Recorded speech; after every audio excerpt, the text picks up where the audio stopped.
Hello, Gelato Familia. Welcome back. I'm George, the Disney Italiano. Great to be back doing a live. It's been a little bit of a minute, and I thought, you know what? Nothing really going on today. Let's do a live. Got some fun, exciting things to talk about, discuss in the theme park, studio, entertainment world. So I thought, you know what? Rather than just do a video, let's go live. But in any case, glad to see. I hope everyone is doing well for the holidays coming up. It's coming up fast too, and yeah, Christmas is right around the corner, and then 2026. We are literally ending 2025, and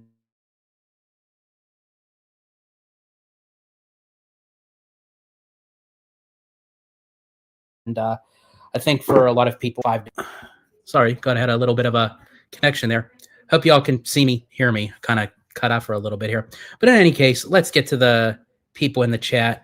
We got Mr. Jacob Weller in the house, and we also got Remy D, and we got Rudio. Yes, we live, Rudio. So kind of going off of Jacob Weller says, got my tickets for Avatar, Fire and Ash Friday in 4DX. Awesome. Yeah, we're going Thursday, but we don't have we're not going into the big scope one. We're just doing the laser one. But I mean, if there's any movie to do 4DX, would be Avatar. That'd be awesome. And Remy D says, how much is that, Jacob? I got mine for Thursday night. Yeah, that's when we're going. We're going Thursday evening. It's going to be a late showing. We're going for 8:15, so we're probably not going to get like out of there till midnight. Out of there like till midnight, but yeah, so that's going to be interesting. I'm very curious.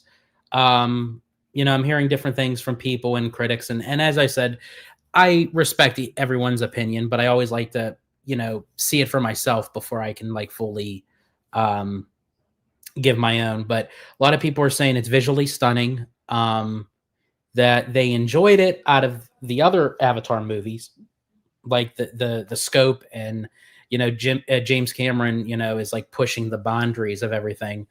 But a lot of people are also saying, and this isn't just coming from one person, but it's coming from a lot of people, is that it feels kind of repetitive of the storyline. So we'll have to wait and see. I remember seeing a clip of the movie when we went to go see Way of Water when it was re-released in theaters. It looked really cool. So yeah, I can't wait to see the whole thing as a whole. And then of course, Abby and I will be doing our out of theater review on it once we see it. So definitely check that out on the channel. See, Rudio says Big Jim said the best way to see this film is Dolby Cinema. Yeah, I definitely agree. Yeah, absolutely. But here's the thing too. We're probably going to want to see this. Well, I don't know how long we'll stick around for the full movie anyway, but um I guess that they're releasing 4 different trailers for Avengers Doomsday um during the Fire and Ash. So like the first week uh or the first trailer is going to drop December 19th. But I'm assuming we'll see it on Thursday because it's still the same week. Um and then the next one it will be December 26th, and then January 2nd, and then the last one January 9th. So I'm assuming that all these trailers are going to be different from one another, and and I from what I've understood too is one trailer is going to focus on Captain America, like within the movie. The next trailer is going to focus on Thor. The next one's going to focus on Doom himself, and then the last one is going to be like the whole accumulation of the movie itself. So we might be going in to see Fire and Ash more than once anyway. So let's see. We got Giant Peter Adventure in the house. See, my nose is running from the spiciness that is coming. You better believe it. Best thing James Cameron has made outside of the movies and theme parks was that specific drawing of Rose. Absolutely. Yeah, for all of you who don't know, as a little piece of cinema history, that the portrait scene of Jack drawing Rose in the movie Titanic, that when you see the close up of the drawing and you see the hand actually drawing Kate Winslet nude, that's obviously not Leo DiCaprio, but it's actually James Cameron, who is basically drawing Kate Winslet nude. So, yeah, that's interesting. That was probably a fun day to shoot. But in any case, yeah, I can't wait for Fire and Ash. I love the Avatar franchise. I know it's one of those things where it's like a take it or leave it kind of thing. It's like it doesn't have the lore of like how people, see like Marvel or DC or Star Wars. But it's like people jump to it to want to see it. And then that's it. Like, there's no conversation about it until the next one, but the franchise does hold up well in the theme parks. So that's really good. Because I mean, I don't think Disney would have attempted to even put it in Animal Kingdom, which, as I said before many times, I wasn't a fan of that decision, but now I'm eating those words. History is repeating itself again of where they're possibly putting Avatar in DCA now. Again, I don't agree with it. I don't know how exactly it's going to look, but we'll have to wait and see when it's done. So, all right, let's see here.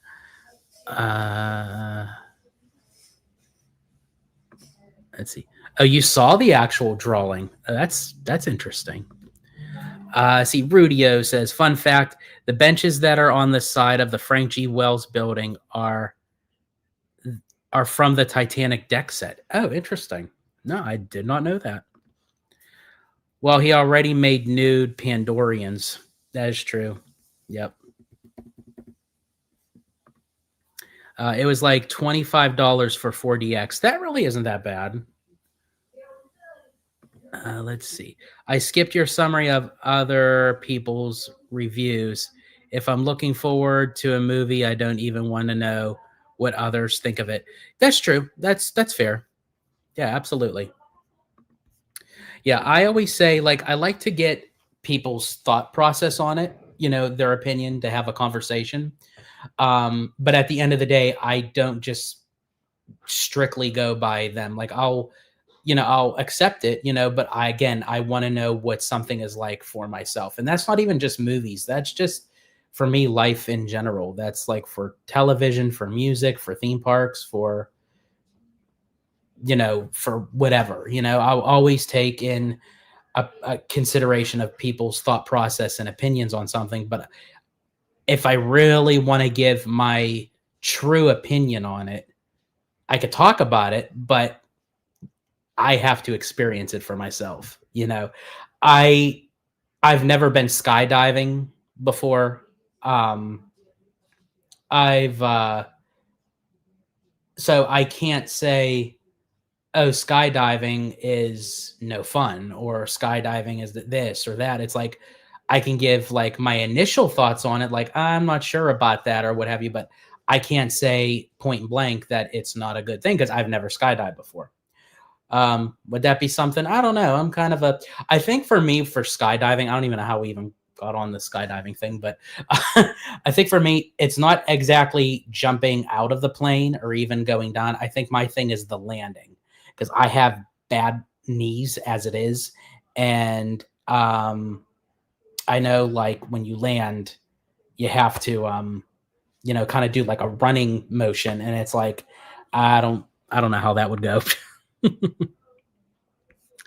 Yep, me skydiving.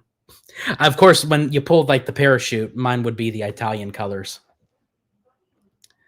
Let's see. You think doing one of those swinging rides are really scary? Yeah, I've done like a lot of Well, I haven't done like those. I think I know what you mean, Jacob, like where it like catapults you and stuff like that. But I've done like a swinging kind of pendulum kind of attraction where it's just you're just have the harness like around your abdomen and you're kind of like free falling up and down. Let's see. Rudio says, let's get into Looney Tunes Land at Six Flags. And if Giant Peter Adventures meets the height requirement for these upcoming attractions. Okay, yeah, absolutely. So, yeah, this was one of the main reasons why I wanted to do the live, because I thought this was very interesting. And I'm going to bring up my screen here. Give me 1 second, because I have some other things I want to talk about too. But we'll start with the Looney Tunes. All right. So let's see. This was reposted by Marcus Leshock, if I'm pronouncing that correctly. Justin, Six Flags Magic Mountain is turning their kids area into Looney Tunes Land. They say it will feature 4 distinct areas inspired by Looney Tunes characters. Areas will include Tazmania. The former Magic Flyer will be replaced with Taz's Exploration Trail. Guests will explore the Tazmania Trail and go on a treasure hunt. The Whistle Stop train will be rethemed to Tasmanian's Train Tours. That's interesting. Roadrunner Ridge, a New Mexico-inspired area where Wile E. Coyote will embark across the breathtaking Badlands on his relentless quest to capture the elusive Roadrunner. Of course, everyone will need to keep an eye out for the Acme traps cleverly hidden among the captivating rock formations and desert terrain. Bugs Bunny Play Park. This area will feature play zones, and the Merry Melodies merry-go-round will be refurbished to match the rest of the park and will sport a vibrant color scheme and new marquee signs celebrating the adventurous spirit of the new area. Let's see. Wascal's, the area's restaurant, will undergo a refresh, including a retheming of the scenic building and the additional picnic tables to give guests a feel of dining at a civic park. Lastly, Wascal's backside facade will include a new Granny's house with an explorable interior with 2D elements. And lastly is Camp Duck Amuck. The current Taz's Trucking Company is being converted into Daffy's Forest Four-Wheelers, where Forest Ranger Daffy Duck will invite young junior rangers to hop aboard their own Jeeps and join him on patrol. Along the trail, fun and humorous character scenes alongside informative signage will emphasize the importance of conservation and safely while enjoying nature. Looney Tunes Land is scheduled to open in the summer of 2026. Now, before we get more in depth of the conversation, I'm going to bring up these photos. So this is what the layout is going to be, and they kind of break it down in the color codes and add the character of the section that is going to be. So this is going to be Tasmania. This is going to be Roadrunner Ridge. This is going to be Bugs Bunny Play Park. And what was this? Duck Amuck. Daffy Duck Amuck. So as far as like the different okay, so this is okay, but before we get into that, sorry, had a couple more. So as you can see, like the new areas are getting like a new paint job, new like logos and signs, and how they're gonna end up looking like when it's completed. And then this is what the land is going to look like, as far as like not with the color codes, but just like if it was like an aerial shot of a map. And this is just a cute picture of a family with Bugs Bunny and Daffy. So in any case, all right. So as far as with the overall things that they're putting in there, I'm assuming like obviously this is going to be for like a little kids area, and I think that's really cool. I mean, Six Flags needs a kids area, especially with all the thrill roller coasters and stuff, and what better way to do it than the Looney Tunes? But I think that's quite interesting that Six Flags decided to do this right among the time when Warner Brothers is trying to be bought out by another company.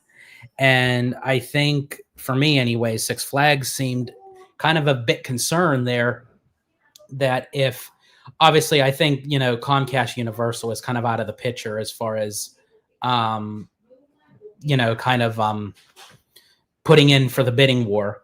But I think it just worried them in that sense that, okay, you know, they could eventually start putting Looney Tunes in there. So they kind of want to like solidify the fact of saying, you know, we are not interested in removing the Looney Tunes from our parks because now we're going to start investing our own money and recreating a kids area inspired of the Looney Tunes.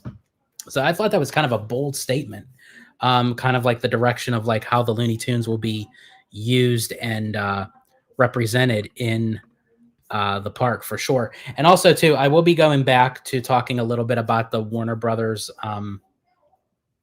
kind of bid on, you know, buyout and what have you, because a little bit of new information was brought out. So I'll get back to that. But in any case, so yeah, so let's see what you guys think. Let me come back into the, let's see. Okay. Oh, this was the last comment for the parachute. Remember that scene from Blended when Adam Sandler told Drew Barrymore to start moving her legs when she was in the parachute? Yeah, exactly. See, that would be me. Yeah. Let's see. Jacob Weller says Taz is my favorite Looney Tune. Yeah, I think Taz is cool.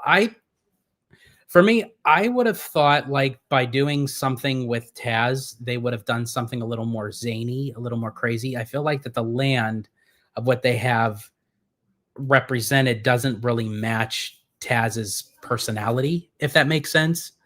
The Granny's house seems kind of cool. So you could actually like walk into Granny's house, or as Peter, you know, Nona's house, exactly. And it kind of has like 2D renderings of how it would look like in the cartoon world, and kind of gives off the feel of like how Disney does like with Toontown, where you can go inside Mickey and Minnie's house and, you know, Goofy's, you know, house and Donald's boat and stuff like that. So I hope they kind of do a lot of like hands-on kind of like wacky things. I do know that they did mention like the Acme traps for, you know, Roadrunner Ridge and everything. So I hope it's a lot of like interaction stuff that kids can kind of like press buttons and stuff like that. That would be really cool. Let's see. Rudy says, I don't see Giant Peter Adventures having the fortitude to handle these thrilling attractions. Yeah, I know. It's that's a tough one.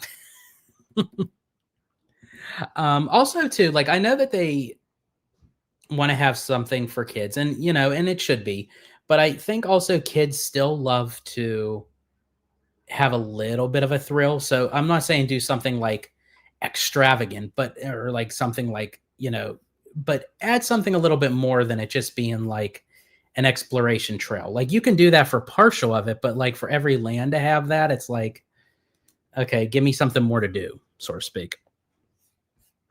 And we got Kev on the go. Welcome in, Kev. Great to see you. Let's see. I'm sorry after the failure to I don't know if it is renovate Camp Snoopy at Knott's. I have no faith this will go as planned. Interesting. Okay, so you think that this may not like come to fruition, and honestly, I mean that could be very true. I mean, it is Six Flags, so we'll have to see like what it is to become and how much of it is to. So yeah, we'll have to see. I just think that this was kind of an interesting kind of conversation because was not expecting it, and as I said, in the height of, you know, the Warner buyout, you know, I just think that like Six Flags is trying to like make a statement, like to say, you know, we're not interested, you know, we're keeping it in the park. Let's see. A kids and Abby friendly area. Yeah, absolutely. Abby would love to just go there and just kind of sit, relax, and chill. And she's like, you know, nothing will pop out at me. Nothing will scare me. No birds other than Daffy. You know, with the duck amuck, I don't know. She might kind of stay away from that area. She has a phobia of birds. Oh, that's a good one, Jacob. Marvin the Martian is cool too. Yeah, they could have done like a outer space kind of thing where they did Marvin the Martian and those speaking of birds, it's like those big green like alien bird things. I forget the names of them. I haven't watched the cartoons in how long. Okay, see now this is a good idea, Peter. Yeah, I just wish they got a Cosmic Rewind Tasmania ride. Now, okay, again, that's a little bit more on the thrilling side, but that represents something more of Taz. Or even if they did like how they have the Curse of the Werewolf done in Universal, maybe something even like that. You know, something where it represents Taz. Like when you're saying like a Taz train tour, it's like, okay, but that's cool, but like, is it a runaway train? Like, does it have like where it's zippy and zany and all that? Like, to me, like that's the Looney Tunes. You want to have something wacky and crazy and lots of fun. Rudio's asking, do they have Mini Goliath anymore? That I'm not sure, Rudio. Does anyone know in the comments, do they still have Mini Goliath? I love going on Goliath. I actually just recently went on it with Tommy Toon when we went for the Fright Nights this past October. It was actually my first time on Goliath at night, you know, in the dark. And I tell you, it's funny because like we were waiting in line and we sit down, we buckle up, they pull the restraints down, and then Tommy just looks at me and like out of random, he goes, "So have you ever seen Final Destination 4?" I'm like, "Yeah, I've seen it, but thanks for bringing it to my attention right before we're about to leave the station." That was so funny. Let's see. Peter says, "I am doing a Disney Maze book right now." That's interesting. That's cool. This upcoming June will mark 20 years. I haven't stepped foot into Magic Mountain, and I used to live down the street from the place. That's interesting. Wow. So, Rudio, when was your last time actually there? So, wait, so you never stepped foot, like period. That's interesting. Yeah, actually, as I said, now I've been to many Six Flags before, but Magic Mountain actually this was my first time this past October for Fright Nights. I'm happy to see Magic Mountain actually attempting to do some theming. Six Flags used to try back in the 90s. Yeah, absolutely. I remember seeing it, and I used to love the Batman stunt show that they did with Six Flags Worlds of Adventure over in uh, Ohio when it was still open. Well, no, it wasn't Ohio. It was maybe it was in Ohio. Yeah, I think it was in Ohio. It replaced Geauga Lake, and then it went under, and it went back to Geauga Lake for a little bit, and then they just closed the whole thing down completely. Let's see. That reminds me of the time when it took me and my friends 4 hours to get home from the Grove.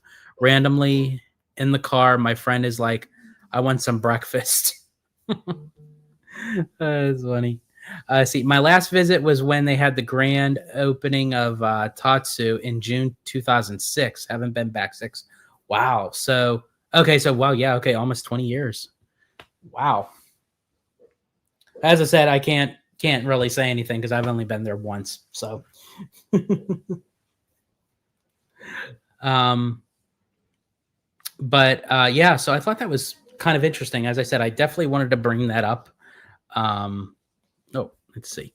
Have you tried X2, George? What do you think? That ride is probably craziest out there. So, as of right now, the only ride that I've done, Remy, right now is just was Goliath, because I was out there for the Halloween events. But we do have our Knott's Pass, which now is converged into for Knott's and Six Flags. So once 2026 kicks in, we'll probably go back just for a regular Six Flags day. I would like to just have just like nothing going on, like no, Fright Nights or Fright Fest or whatever it's called, or anything. Like I just want to just focus on a Six Flags day. I know like in comparison to Disney and Universal, it's probably kind of lower on the totem pole, but I do want to try all these rides that you mentioned because I am a thrill junkie and a coaster buff. So not really necessarily there for the theme, but it's been a while since I've just been on like good roller coasters. As I said, my non-theme roller coaster in a long time was probably Goliath back in October. I haven't been since Riddler and Green Lantern ride was a thing. Interesting. I did want to do the Riddler too. I did look at that one. That one looked fun. Is that the one I think you stand up, right? Where, well, I mean, they have you like kind of like squatting, but you're standing. I think that's the one. Okay, so I want to pivot a little more on some other stuff that I think is very interesting. Being that we were kind of already talking about Six Flags and what have you. I'm just going to bring this up since it kind of fits in with the thing here.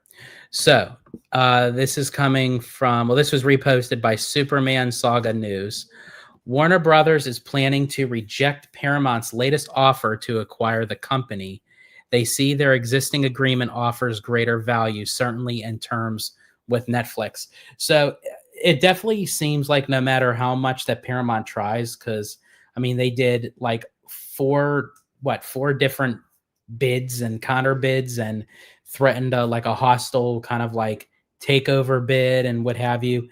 It really seems like that Warner is not biting for Paramount. They don't want anything really to do with them. It really just seems that Warner is like interested in Netflix. I think honestly, even if like Comcast Universal did put in a bid, I don't know. I don't know if really Warner would have been interested in that. And maybe they kind of knew that. So they're like, you know what? Let Netflix take it. But again, I wanted to bring that up because it kind of ties into a little bit, not too much with Six Flags, but just because Looney Tunes is, you know, licensed out by Warner Brothers. And as I said, it's kind of going back and forth with the bidding war. And that now that Warner Brothers really doesn't want anything to have to do with Paramount and their bids, they'd rather just go with Netflix. And then here comes Six Flags with saying, you know, we still want to have Looney Tunes in the park. You know, we barely have enough as it is. We're keeping Looney Tunes. So, yeah. So I wanted to bring that up. Let's see. Jacob is asking, what's your favorite Looney Tune? Ooh. Okay. My favorite Looney Tune,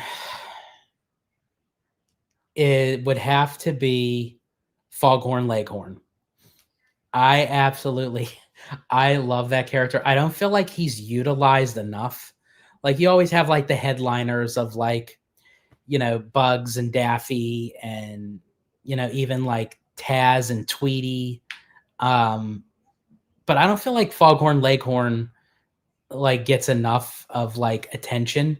But when he does, like I loved watching his cartoons where it's like he like I say, what are you doing here? Like he had like that very like kind of like that smack talk, kind of like Southern Louisiana kind of grift.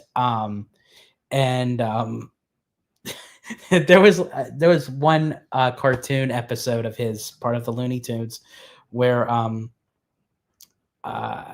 he's trying to, I think, prove that that he's I can't remember how it is that he's proven that he is a chicken or he's not a chicken. I can't remember the full thing.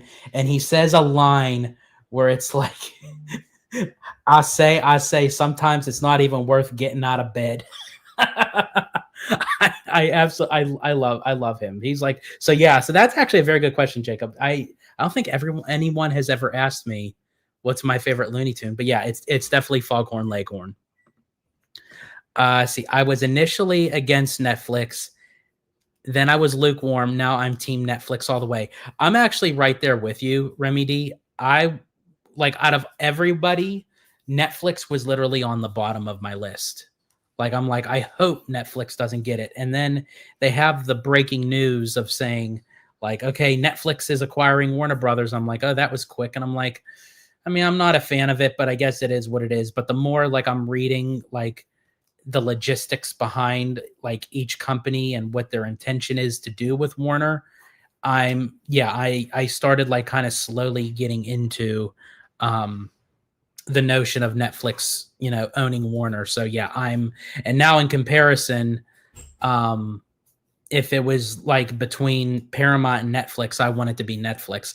I did want it to be Comcast Universal because of, them possibly adding more into the Universal theme parks. But if that's not Comcast's direction of even adding them into the parks, then to me, it's not worth them spending the money on it. And then again, now with Six Flags still wanting to utilize the Looney Tunes, well, it's like, well, now Universal can't. So it's like, yeah. So I think Comcast Universal knew what they were doing with that, and they just kind of slowly like backed out gracefully. But as I said, Paramount like really wants it, but I don't think they're going to bite on that bait. I think they're going to go with Netflix, and yeah, so we'll just have to wait and see what happens. Let's see. We got Brian in the house. Hey, George, just finished watching Way of Water and saw you were live. I'm ready. Are you going to watch Fire and Ash this weekend? Awesome. Well, I'm glad you got to see Way of Water. Yeah, we did too. I always like to, especially with the Avatar movies, because they take kind of a long process of releasing each one. So yeah, we did see Way of Water. We're actually going to go this Thursday, Brian.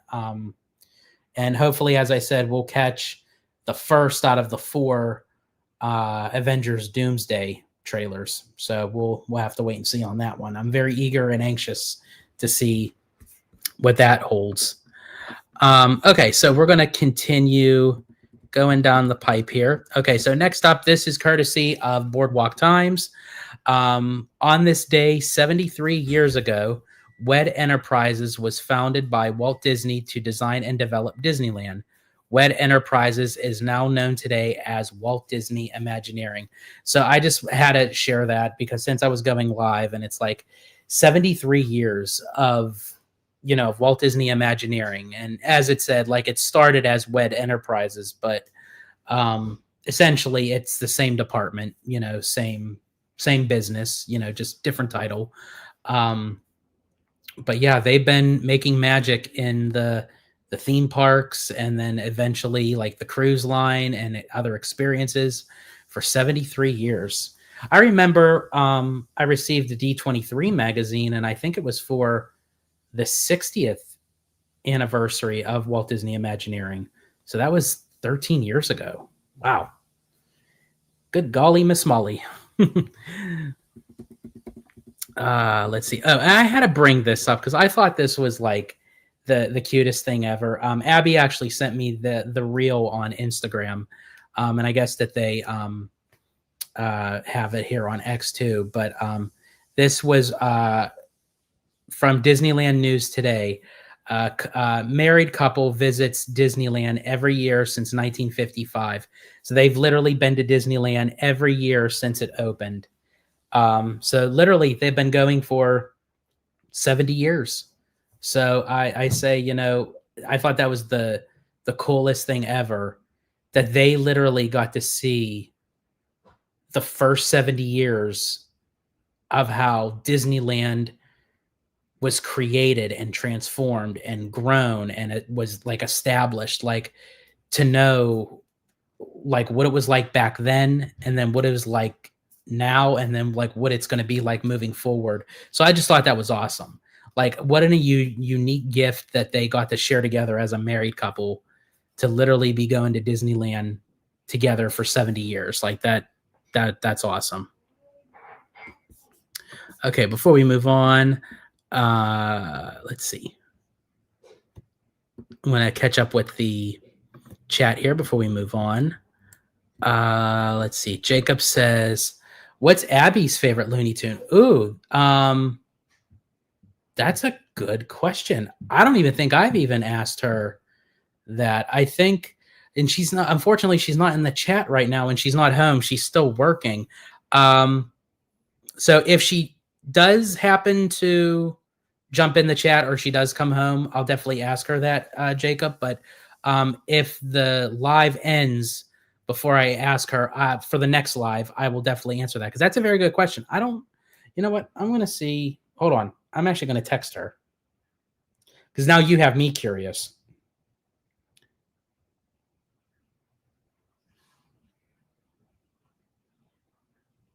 Let's see. What's your favorite Looney Tune?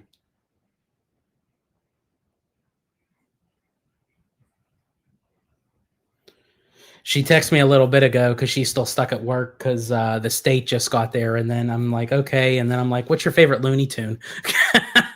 She's going to be like, what are you talking about? Let's see. Let's see. Good golly, Miss Molly. Yep.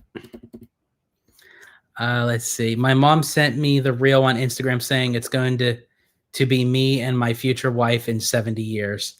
There you go.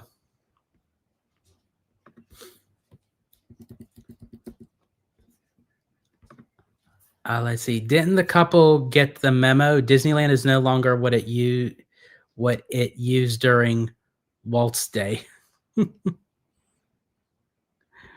That is true. It is very true. Okay, so while as I said, I did text Abby Jacob, and I'll wait to see if she gets back to me on that, and then I will answer your question on that. All right, let's see. So we're gonna keep going here. Okay, so now I wanted to bring up some things with Universal because it was confirmed, that Universal is moving forward. Hold on, I'll come back up to those. I thought there was one that I shared. Was it here? Maybe it wasn't. Sorry, folks. I thought I had it. No, it must have been something else. Okay. So Universal confirmed, of moving forward, obviously with the Universal Resort in the UK and what have you. And they even made a statement today, and again, courtesy of Boardwalk Times. New Universal Destinations and Experiences teases an exciting 2026 and beyond. Universal Destinations and Experiences is developing unique, innovative concepts and creative experiences designed to bring the Universal brand to new audiences in new markets and on new platforms. So, again, they're kind of teasing, of how Universal does. They don't really give full-on information, but as I said, they did release the fact that, moving forward with the UK resort. And again, this is coming from Boardwalk Times. The BBC reports that a source close to the Universal K project believes a Paddington attraction will be featured for the upcoming theme park. And here's the thing. I love Paddington. I love the films. I think they're so cute and adventurous, and especially with the that Paddington what was it, a Broadway show where literally they had an actual Paddington walking on the stage. I thought that was really cool. So to be able to do an attraction, I think would fit very well in Universal, and I think obviously it would fit very well in the UK park. It's down that alley for sure. And so yeah, there's a cute picture of Paddington. And then this is obviously the piece of concept art that they kind of showcase for the resort. And it's it's very vague of what is what they're going to end up doing with it. Obviously, if you look really close, you can see there are several roller coasters here and here. This one is a little bit more, I think, more for families and kids. And these two seem like they're the more intense for thrill seekers. But yeah, so somewhere in here is a what they're calling for a Paddington attraction. So I'm assuming it would be a Paddington area or maybe Miniland. So yeah, that would be really cool. And as I said, I think that would really fit very well with, in the UK, and also fitting in with the UK. But I really want them to bring this franchise to the US. They just recently released that because of the 25th anniversary of Fellowship of the Ring, they're re-releasing the 3 movies in theaters. I really wanted to see it, but they don't include it with the AMC stubs, so you have to actually pay for it. So it's like $20 per ticket per movie. So like at the end of the day, we're like spending $120 on 3 movies that, I mean, are awesome. They're epic. They're classic, but technically we can watch them here at home, and I know it's great to watch it in the movie going experience. I wish it was included with the AMC stubs. But I don't know, like $120 for me and Abby to go see it. I don't know.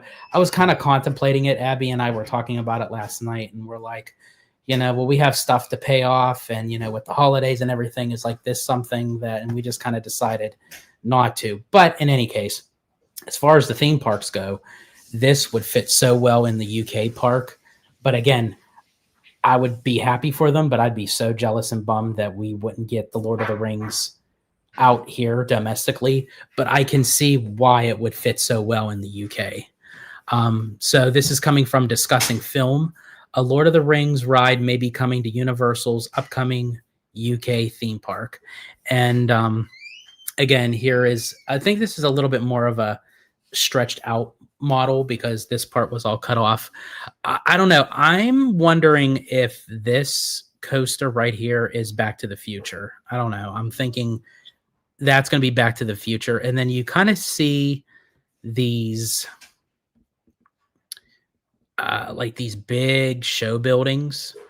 I think if I had to guess for something with Lord of the Rings, I would think kind of looking at the placement and like how it looks, I would think this area, if you guys can see my cursor moving, I don't know, this kind of looks a little bit more kind of like, the Shire, like how it looks, in Lord of the Rings, with the hobbits and everything. And I would think if this is the area for Lord of the Rings, this building back here, and it looks like it kind of runs into here. So it's almost like here. So here's the entranceway. You walk in, it's like outdoors, and then you go through here. This is the queue. And then maybe like right here at the end of that queue, you board the vehicle, and then it goes into this massive show building, which is the ride itself. That's what I'm thinking, if it is Lord of the Rings. So let's see here. So what do you guys think? Like, as far as like with, Paddington and Lord of the Rings, with the UK Universal Park. Let's see. Let me catch up here. So Disneyland was so different in 1955. Absolutely. Let's see. If you do out of theater reaction for Fire and Ash, can you label the video spoiler free, or if it's spoilers? I'll be watching on Saturday, so I don't want spoilers. Absolutely, Brian. Yeah. What we like to try to do too is we try not to do spoilers. We try to just kind of like to give the overall gist without spoiling it. But if something does happen to come out where we do mention something, I will put in the title if it's spoiler free or not. Absolutely.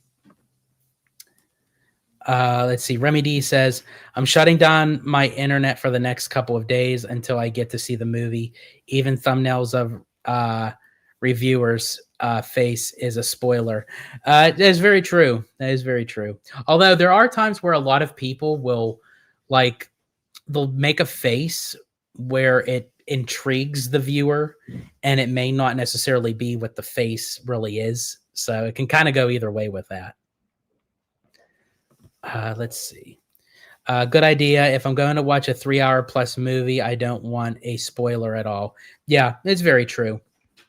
And as I said, we'll be doing an out of theater review. As I said, more so our reviews are, we don't really get into detail.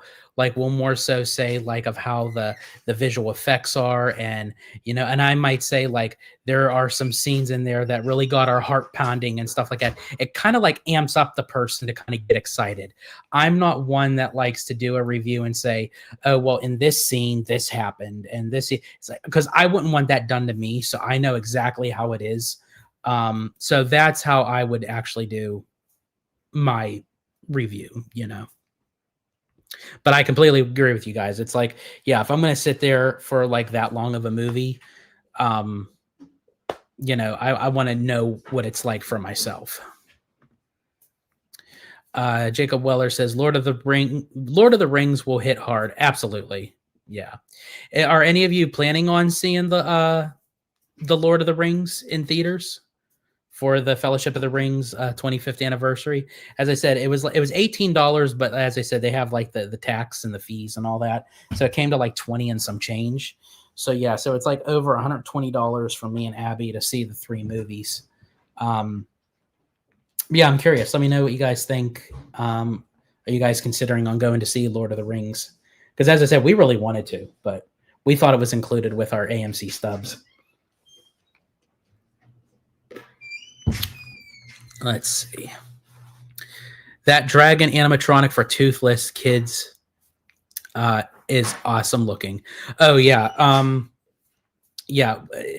Of what they did with the How to Train Your Dragon stuff at Epic Universe and everything, Isla Burke became like my favorite land, to be honest with you, in all of Epic Universe. I thought for sure it was going to be Darkmoor, for like Dark Universe and everything. And I do enjoy that ride, but the lands as a whole, Isla Burke, like that's like the land of all lands there.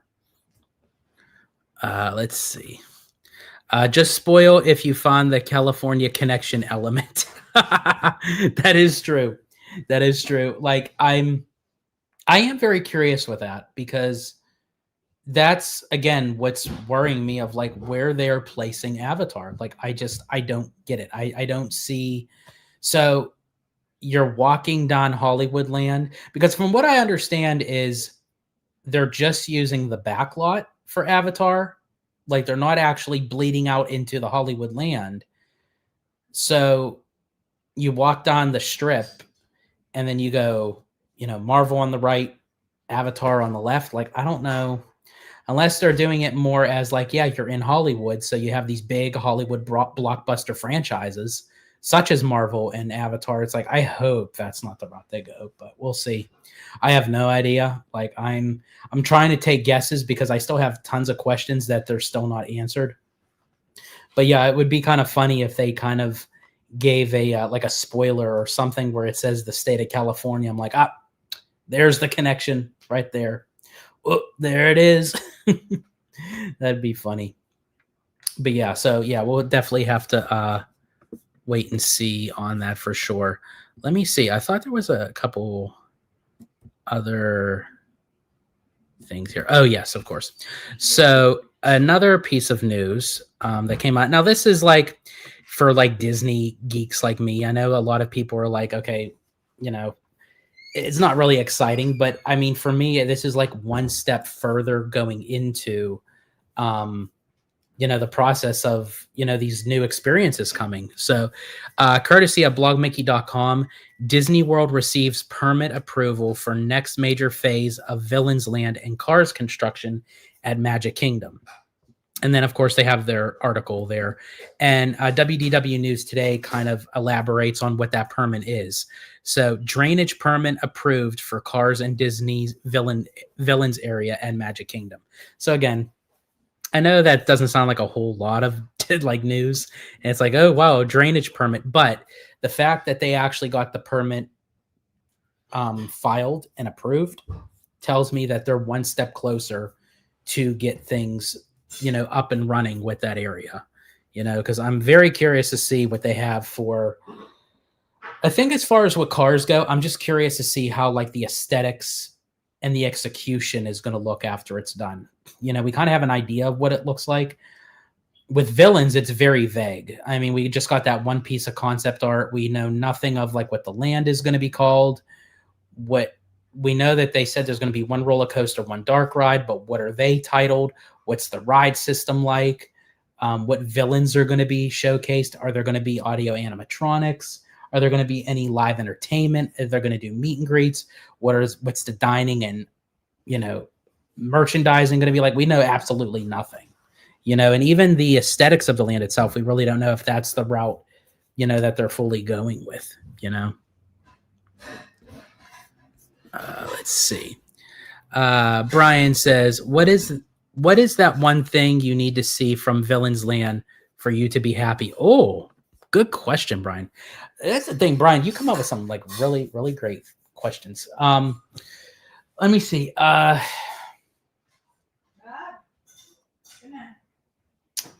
Trying to think. I think for me, when it comes to Villains Land, see, for me, like a roller coaster is going to be a roller coaster. I think it's, they're going to have like the theme of it being like with Maleficent, where they're going to have all the thorns and everything. I feel like that the roller coaster for villains is going to be like how it was for the Curse of the Werewolf for Dark Universe.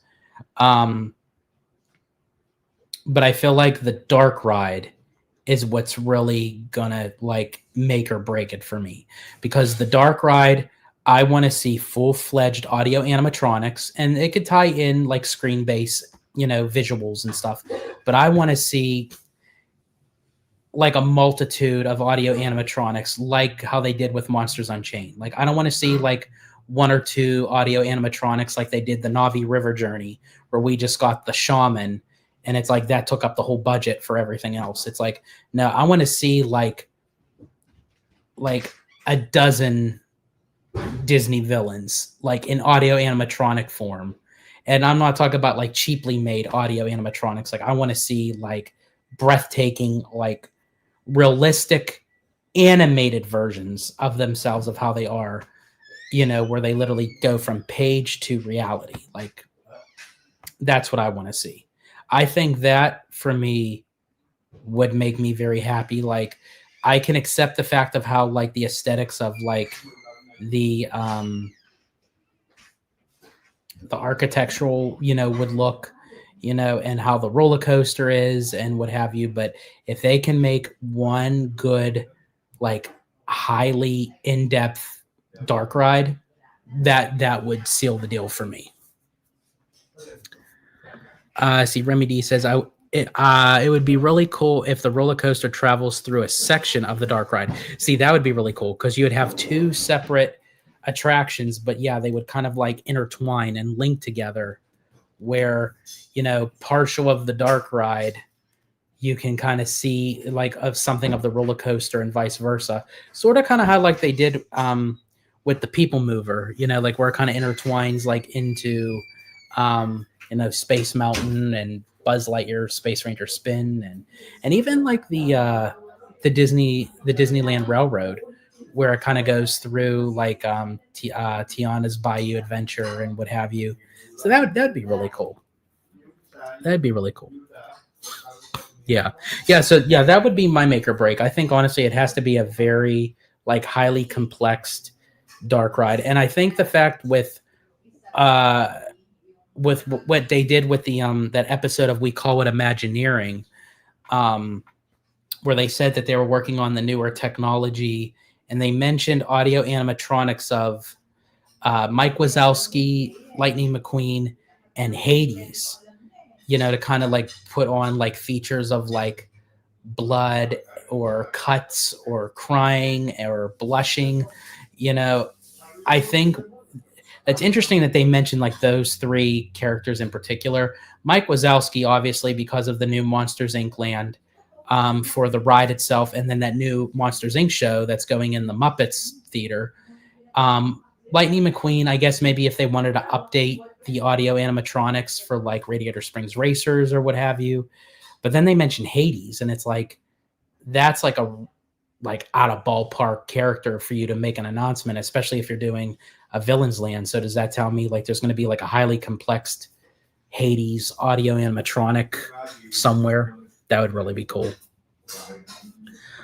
See, Brian says, well said. I don't think they will cheap out on the dark ride.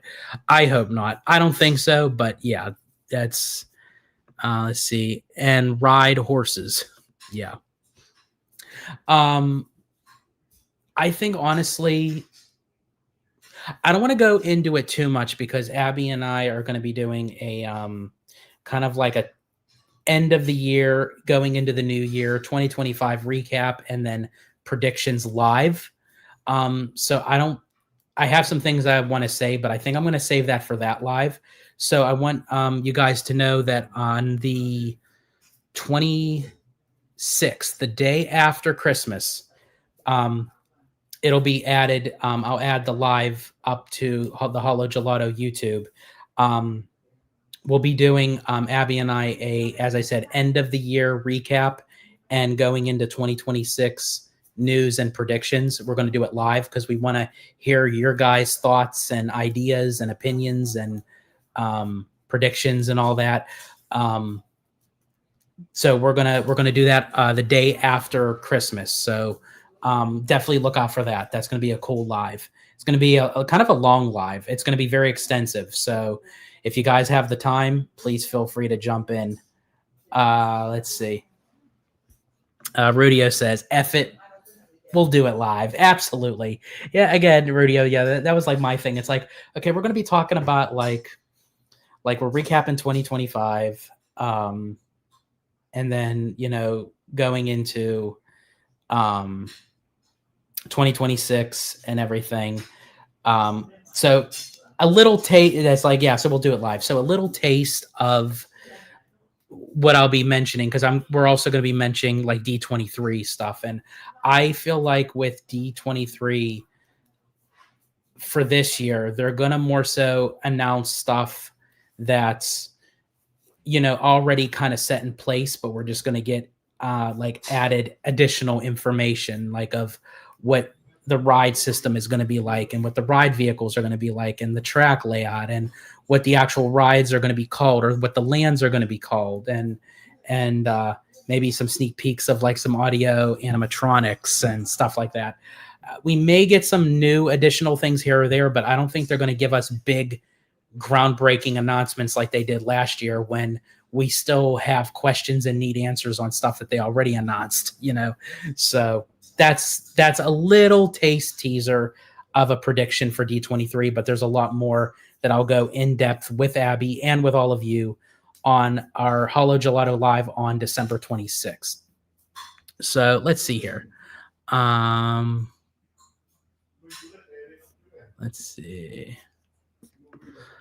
I want to use a bow and arrow archery range for Lord of the Rings land. That would be really cool. If you can like literally like feel like you're in, where you use like archery and as you mentioned, like ride horses and like that would be really cool. Let's see. Remy D says, I just saw FNAF 1 and 2 back to back. Never got into this world before, but I just watched several hour long videos of the lore of the games and I'm kind of engrossed now. Isn't that something like how something like you're not really into, but then you'll watch like 2 movies back to back and then you'll do some investigation and research on it and learn more about it. And now you're like, okay, now you're hooked. I think that's something. That said, it was the worst movie experience of my life. Theater was full of 10-year-old kids talking nonstop. I don't like that at all. Like as far as I think for me for FNAF 2, it was good for what it was, like for what the franchise was. Was it like the greatest like cinematic movie? No, absolutely not. But for nostalgia piece wise, I thought it was decent, like as it continued on through the first one. But yeah, as far as like with kids talking, as I said, Abby and I we did like a little review of our Disney on Ice experience on Hollow Gelato, but I've been to Disney on Ice every single year, multiple times when I was a kid. And this was my first Disney on Ice back in, I couldn't even tell you how many years. And I have to say the chaos in that arena with the kids And I get it. When you go see a Disney on Ice show, of course, there's going to be a lot of kids. But even when I went to Disney on Ice shows back in Pittsburgh, it was still maintained well. These kids were, in the words of Winifred Sanderson from Hocus Pocus, they were running amok. Like there was like the parents were nowhere to be found. There was like a school on a field, like on a school field trip. There was no chaperones. They just let all the kids run into the bathroom, and they're just like running in front of people using the stalls and everything while we're all waiting in line. And I'm like, is anyone like watching these kids? Like, ugh, I tell you. You know, it's also a question too. Like when I say like, you know the saying like, what came first, the chicken or the egg? Makes me wonder what came first, the child or the adult? Because it seems like the common sense out the door. Oh man. Let's see. A show story time with the different races. Oh, for the Lord of the Rings. Yeah, I would love to see like not even just like a ride or attraction, but I'm right there with you, Jacob. Like something that like makes it like in depth with the land and everything. That would be really cool. Let me just make sure if there was any other topics that I had. I think those were the main ones that I had. Okay, now I'll share this one because I don't know how much of this is true, but I think honestly it's worth talking about, and you guys let me know what you think. So this is coming from Cosmic Marvel. The spell causing everyone to forget who Peter Parker is will reportedly be broken after Avengers Secret Wars when the universe is reset. The spell was mainly a way to keep the universe at bay.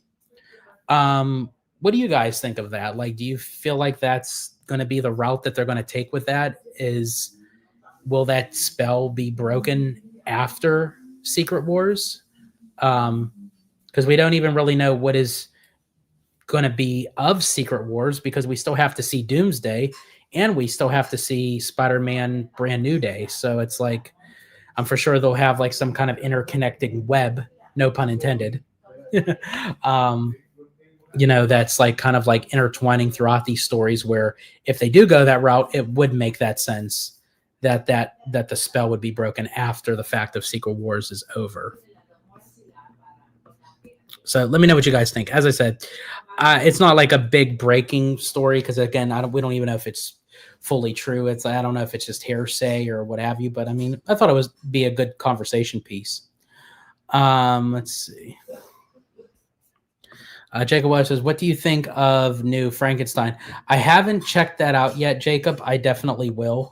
I remember seeing the trailers. I remember actually watching them. I think we did it like on a live, and it definitely seemed very interesting. So I definitely will check that out. Because we did go see Predator Badlands, and I have to say, I really enjoyed that movie. That was a really good movie.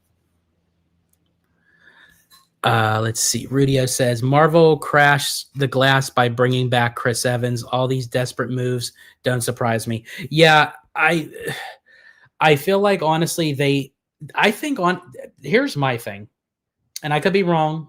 This is just me. Just me saying.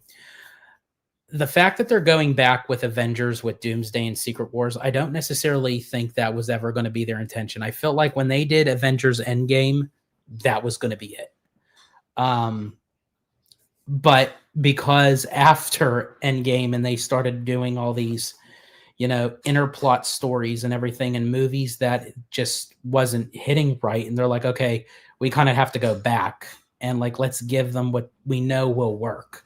So now they have to kind of utilize and, kind of make the excuse of the multiverse to kind of bring back,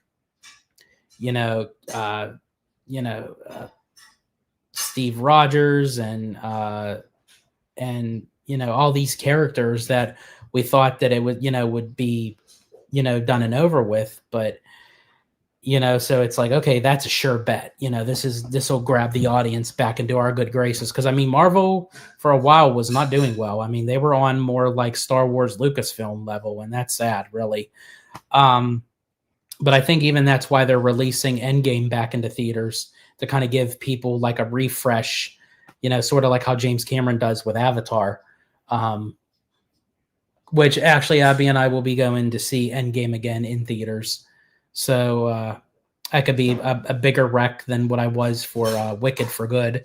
Um, because literally Endgame Doomsday is literally a literal continuation from Endgame. So right where Endgame ends is where Doomsday is going to pick up, and then obviously Secret Wars. So isn't Zendaya pregnant? That's what I thought. I don't know. Was it fully confirmed? I mean, I've heard rumors she was, unless they made the announcement, but they're still like keeping things private. I'm not sure, but that's what I thought. Brian says, I'm more excited to see what they do with X-Men more than anything for me. Yeah, I feel like them going the route through Avengers is the way that they're opening up with X-Men, and they have to do X-Men well, because here's the thing. I enjoyed Fantastic Four. I absolutely loved it, but it didn't do the expectation that the studio thought it was going to do. I mean, they had the meet and greets at Disneyland, like, and everything. And there were talks that, Fantastic Four was going to be implemented into Tomorrowland itself. And sure enough, that didn't work. But so I feel with Fantastic Four, though, it was more like of getting to know the characters again, of how they are as family, and then it, like, the actual action picked up at the end. I think they needed more action sequences throughout the movie. I hope to see more Fantastic Four, like, of them individually, like their individual movies, so they can kind of like add more to their own storyline. But of course, they're going to utilize them, with Doomsday and Secret Wars. But speaking of, like, with X-Men, I hope they do them right, because I mean, you can't keep on retracting back to Avengers every single time. So if they get X-Men right, then they can kind of drop Avengers after Secret Wars and segue into Fantastic Four and X-Men, because they'll be the ones to kind of carry the torch on. And I hope that's the case. Let's see. They Toy Story 3D'd Avengers game. Some fans will consider Doomsday and Secret Wars just glorified fanfic. Yeah, that is true. Like, they I feel like with Endgame, they just kind of like, like, that was the perfect ending. Despite of how it ended, it still was perfect. And then it's like, it's like, now, because of, as I said, the disappointments that they had with movies since, it's like, okay, well, we need to use our secret weapon. And I feel like that, yeah, you're right. That's even like what happened even with Pixar is,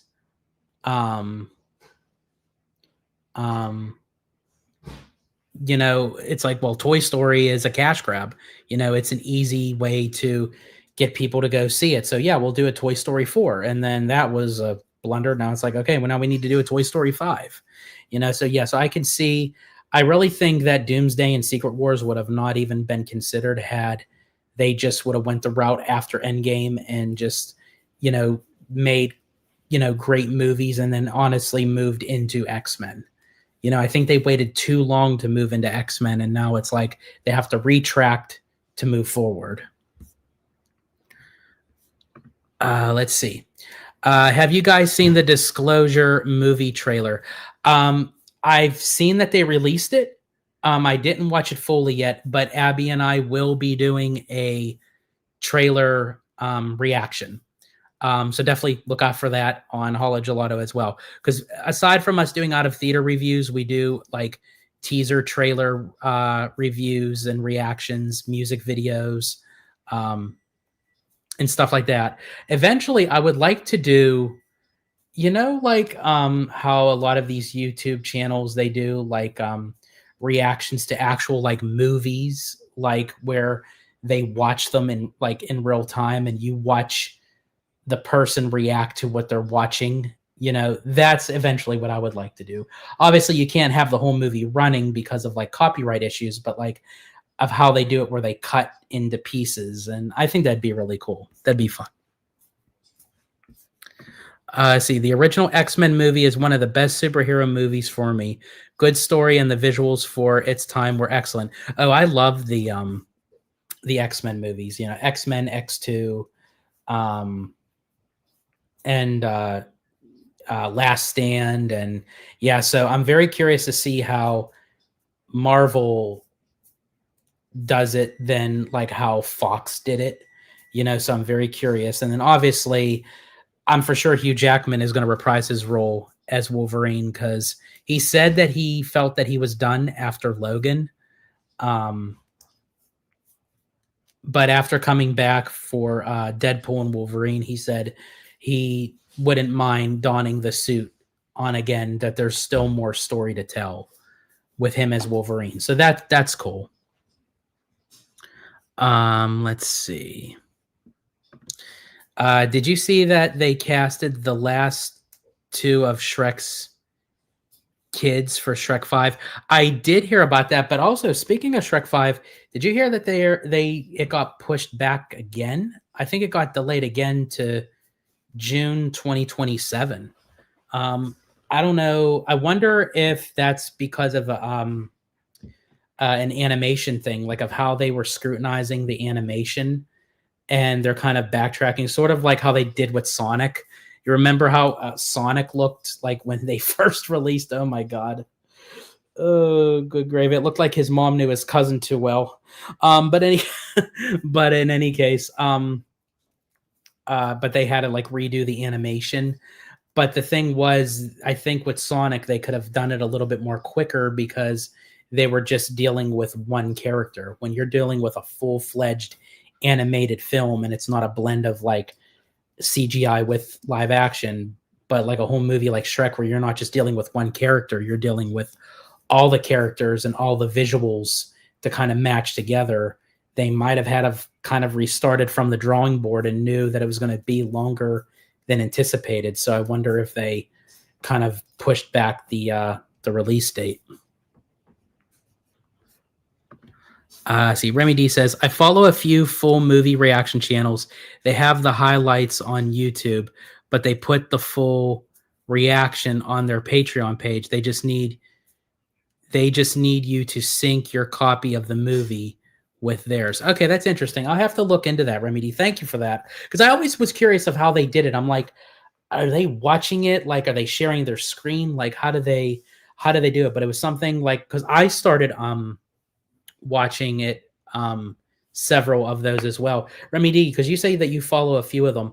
Have you ever heard of Octocruel? That's the name of the channel, Octocruel. It's these two twin brothers. Oh my gosh, they're hilarious. If you haven't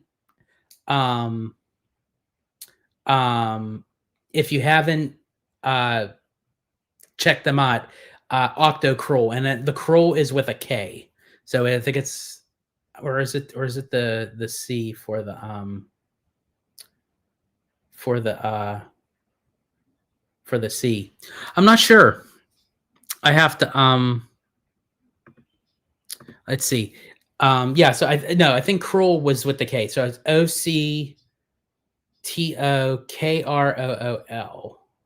I think that's how you pronounce it. Brian said, "Did you see the Gaston movie they are making?" Yes, actually, that was going to be the thumbnail, because that was something that I was going to bring up, but I'm glad. And then I thought, well, I'll do a separate video on that, which I'll still do a separate video on that, but we'll talk about it here while we're here.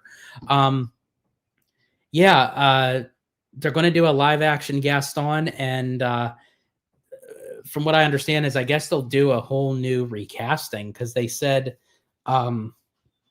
Luke Evans, who played Gaston in the live action Beauty and the Beast, isn't set to come back as Gaston, so I guess they're getting somebody new. That's going to be very interesting. I don't know about like these live action segues of these, the characters individually and the villains. I don't know. If it's done well, I mean, maybe they're doing it to kind of shed more light and kind of bring back the interest of these villains, especially because of Villains Land. So who knows? Maybe we'll see with that. Let me see. Jacob, I'm not sure if you are still in the chat. I hope you are. I'm sorry, I didn't even get a chance to look at my phone. She texted me like 37 minutes ago. But Abby's favorite Looney Tune is Tweety. I taught a putty tat. So that's her. So now that she actually told me, now that kind of like reminded me and jogged my memory, that yeah, it is Tweety. So yeah, Tweety. And that's the funny thing. She doesn't like birds, but she likes Tweety. Oh, perfect. Cool. You're still cool. So yeah, her favorite one's Tweety. Actually, so both of our characters are birds. Mine's Foghorn Leghorn and hers is Tweety. Mine's just a bigger bird. Hers is a small bird. And then we got Cody Anderson, 3812 in the house. Welcome in. Let's see. Will we see you in Candid Camper soon? I'd want to hear your thoughts on Westcott for the What If videos. Well, welcome in, Cody. Glad you're here. So I was talking to Candid a couple days ago. I have to reach out to him. I don't know if we're going to do if we're going to continue the What Ifs on this channel or if we're going to move them over to his channel. But whenever we figure out the legalities of that, we will do more videos on the What Ifs for sure. And I'll bring it to his attention to do Westcott, because I definitely have my thoughts on Westcott. Yeah, for sure. Which is so very sad too, because I mean, essentially that they were going for it. Westcott wasn't an enigma, it was actually planned to be the second park for California right across the street from Disneyland. But because of all the issues with Disneyland Paris, or at the time it was Euro Disney, that they were afraid to even go that route. And they just kind of pulled back, went back to the drawing board and gave us Disney California Adventure, but it was Disney California Adventure 1.0. So we all know how that went. And then at the same time, they're building Tokyo Disney Sea over in Japan. Now, of course, OLC, completely paid for all of that. But you can see the budget that went for Tokyo Disney Sea to the budget of Disney California Adventure 1.0. I mean, you can kind of take your pick.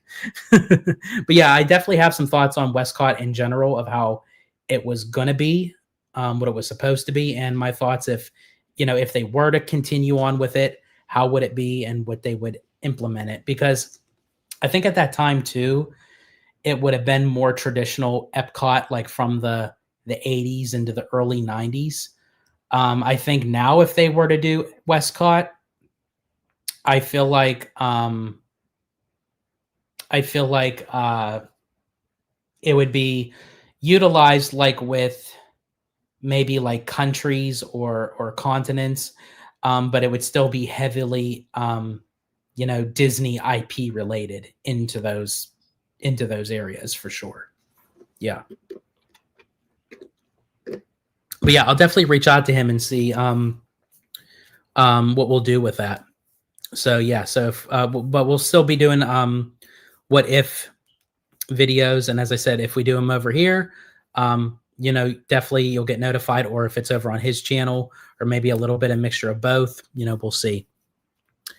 Oh yeah, the Back in Action movie, Looney Tunes Back in Action. I love that movie too.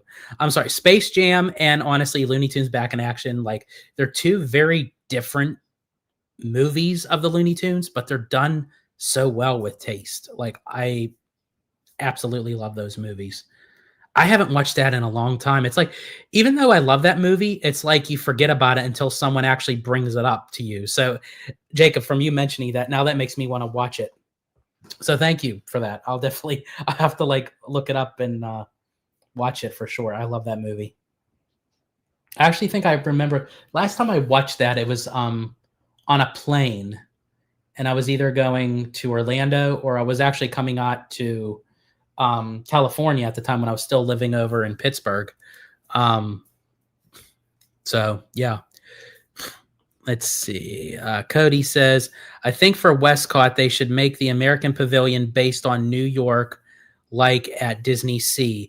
I'm curious y'all's thoughts on that, but I think there's lots of ideas with IPs like Spider-Man. Yeah, I mean, that is the beauty part, Cody, with Westcott actually being on the West Coast, because they technically can utilize Marvel, even though right now they can't use the Marvel name, but they can utilize the Marvel characters and IP, so they could do like a New York style look to it and utilize Spider-Man. I mean, hey, they utilized Marvel for one of their Disney cruise ships, the newest one that just came out, the Disney Destiny. They have, Black Panther as the statue in the main the lobby atrium, and they have Spider-Man with the spider bots on the back of the ship. So I mean, and they already utilize the Marvel characters for Avengers Campus. So I mean, if they wanted to do kind of like an extra showcase of Marvel in with Westcott, they could. Or yeah, say like and for Africa we can get the Lion King. Yeah, absolutely. I don't know why we haven't gotten anything from the Lion King, to be honest with you, of how long it took for even Disneyland Paris to get the Lion King is beyond like how long it took. I don't get it. And as I said, we got absolutely nothing of the Lion King, other than we did get the Legend of the Lion King show that was in Magic Kingdom, which was replaced with Mickey's PhilharMagic. And then we have the Festival of the Lion King show at Animal Kingdom. And then we had the Circle of Life show over at Epcot, the Circle D kind of thing. I don't know if it's still there or not, but as far as like a big like dark ride or e-ticket attraction, nothing of the Lion King, nothing of Beauty and the Beast, nothing of Aladdin. The only thing we got is those god-awful magic carpets of Aladdin Spinner in Adventureland at Magic Kingdom. Don't get me started on that one, because that's a whole nother conversation with that damn spitting camel. But in any case, yeah, like I definitely agree. Like if you did use a continent like Africa, then yeah, you could utilize the notion of the Lion King. And there's my babe. Hello, Gelato Familia. Welcome in, Abs. I guess you were running late for work, because I know you got to do what you got to do there. And then everyone's saying hello to Abby. And then Jacob says, what's your guys' favorite Pokemon growing up? Ooh, Pokemon. Sorry, I'm trying to run through them all. I remember like when I was growing up with Pokemon, like when it first came out, there was only 150. There was only 150 Pokemon. Now there's like, does anyone even know the count of it now? How many Pokemon there is now? But yeah, I remember like when it first started, it was 150. I think my favorite Pokemon growing up was Pikachu. I know that sounds cliche, but I just love that little guy. Like how it's so funny that he wasn't even the main, because when they first came out with like Pokemon Red and Blue and Yellow, that the main characters that were the starter Pokemon was Bulbasaur, Squirtle, and Charmander, and of how Pikachu was kind of like a secondary kind of Pokemon, but he became like the front runner because he was number 25, I think, in like the Pokemon like number category. But so anyway, so it was Pikachu, and then once I seen Pokemon the first movie in theaters, because I mean that was like Pokemon Mania at the time. My new favorite Pokemon ended up becoming Mew. I loved Mew. It was a cute little thing. And Abby's is Squirtle. She loves Squirtle. Abby used to have, speaking of Squirtle, Abby used to have 2 turtles. She has funny stories about those, but if she ever wants to tell them, I'll wait till she's on to tell those stories because they're more funny. Obviously, since like they were her turtles, that it's more funny than when she tells it. So, let's see, Remy D, do you think Universal will build a Jurassic World / park based theme park? Imagine an Animal Kingdom style park, but all dinos. Maybe have it be based on time periods. Triassic, Jurassic, Cretaceous. I love that idea, Remedy. Like, that is genius. Like, because sometimes that's the problem when you just subject to a land is you're restricted of how much you can do. When you do like a full park, I like that because it's like going on an exploration of how they do in the movies, but rather it be actual current animals, they're extinct dinos. And I like that. You can do, as you mentioned, the Triassic, the Jurassic, the Cretaceous. And then you can even widespread it to like all the films. You have Jurassic Park, The Lost World, Jurassic Park 3, Jurassic Park World, and then you have, even though they're not my favorite, but Fallen Kingdom and Dominion, and then Rebirth, you know. So yeah, there's a lot to do. And honestly, I even think that the president of Universal, I believe, or something, or someone mentioned it, of them possibly wanting to bring Universal into the cruise line business, which I think eventually they will. Because they even said that it's been successful for Disney and they want to dip their toe, no pun intended, into that market as well. If they were to buy out an island of their own, sort of like how Disney did with Castaway Cay and Lookout Cay, but the island is designed like the Lost World or Jurassic Park, like that would be a destination. I think people would want to go on their cruise line just for that destination. That would be really cool. But I love your idea, Remy D. I think honestly, Universal would benefit from that. I wish they would do it. Are they going to do it? I'm not sure, but I think they honestly should consider that. Really. And then we got Yawn Smokes in the house. Welcome in. So glad to see you. Question: should Disney use TV IPs from ABC, Hulu, or Disney Channel in the parks? Good question, Yawn Smokes. So I think for me, it depends on what the IP is of how it would fit in. Like I think if they were to even like utilize like the Fox IPs, I know a lot of people are saying, you know, like once the Simpsons are removed from Universal, you know, put it in Disney. I think the Simpsons would only work. I don't think Disney's going to go that route, especially if they remove it from Universal to then do like their version of a land. Plus, I feel like Springfield as a land is not like substantial to be as a land, but I think maybe as like a single based attraction, that would really be cool. Like how they would kind of do like a knockoff of like what they were supposed to do with the Muppets, like the Great Muppet Movie Ride, but do like the Great Simpsons Movie Ride, you know, where the Simpsons kind of like placate to like Disney movies and stuff like that. That would be really cool.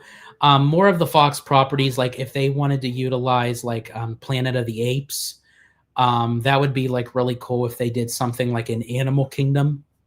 I know there was like concept art that not from Disney, but I think it was like a fan page that they like made like a River Rapids ride, but it was designed to be like the Planet of the Apes. And I don't know if it was like rechanging like how Cali River Rapids is currently at Animal Kingdom, but if they were to turn it into an IP, how it would be if they utilized it for Planet of the Apes.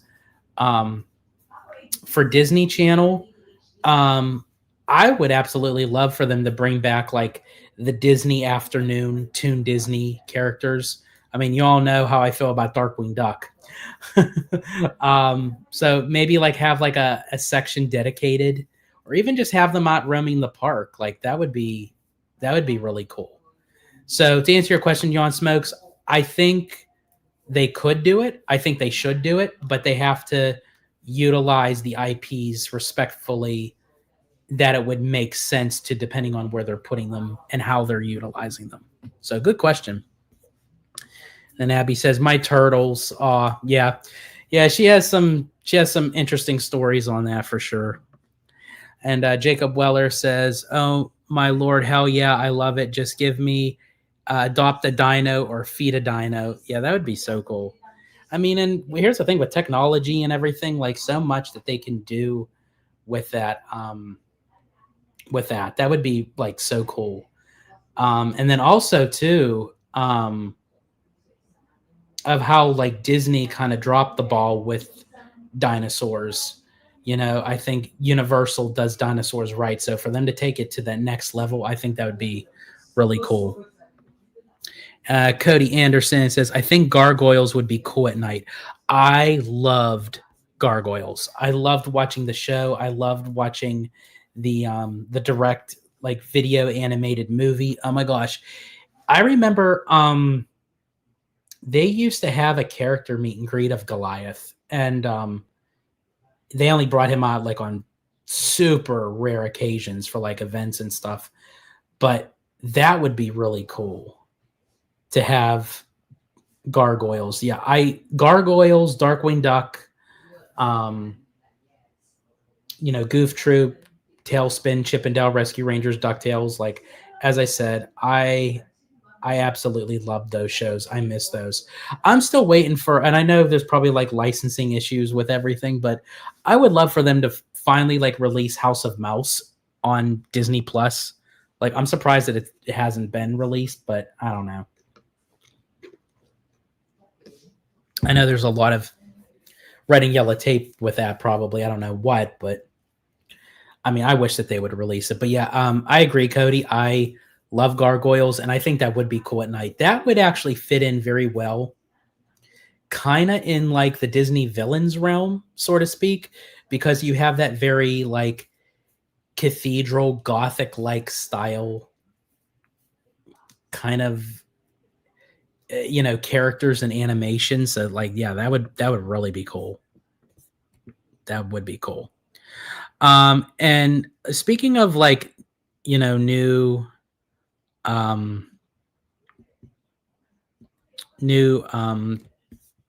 projects with like the parks and stuff. Again, this is just a little piece of extra information as well. I forgot to mention. This is coming from WDW News today. The original Encanto cast reuniting for the new ride at Disney's Animal Kingdom. So it has been confirmed that the full cast that provided the voices in the Encanto movie will be reprising their roles for the ride.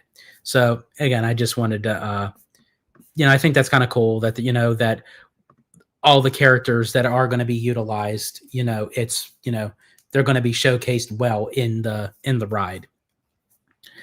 Let's see. Scrooge McDuck Mansion walkthrough. Yeah, sort of kind of like how they did they're going to do that Granny's house walkthrough with the Looney Tunes, but obviously have this more Disney-fied in depth. But yeah, that would be really cool with a Scrooge McDuck Mansion walkthrough. And they also had something cool at one of the D23s that they had the Scrooge McDuck money pit, and they only allotted like so many people to do it that you could actually jump into a big pit of like giant gold coins and stuff like that. That looked really cool. I didn't get to do that, but I wish that I had the opportunity to do so.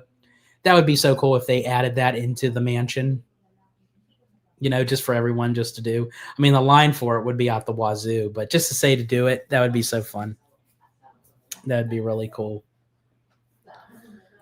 Yeah, so great questions, guys, and great ideas, great opinions, great interaction. As I said, I love doing this stuff. So I greatly appreciate each and every one of you for, taking your time out and hanging with me today and chilling today. As I said, I wasn't planning on doing a live. It was just kind of like a spontaneous, like, I got nothing to do right now. Let's do a live. Let's see who can, come on and join and, have a conversation with, why not?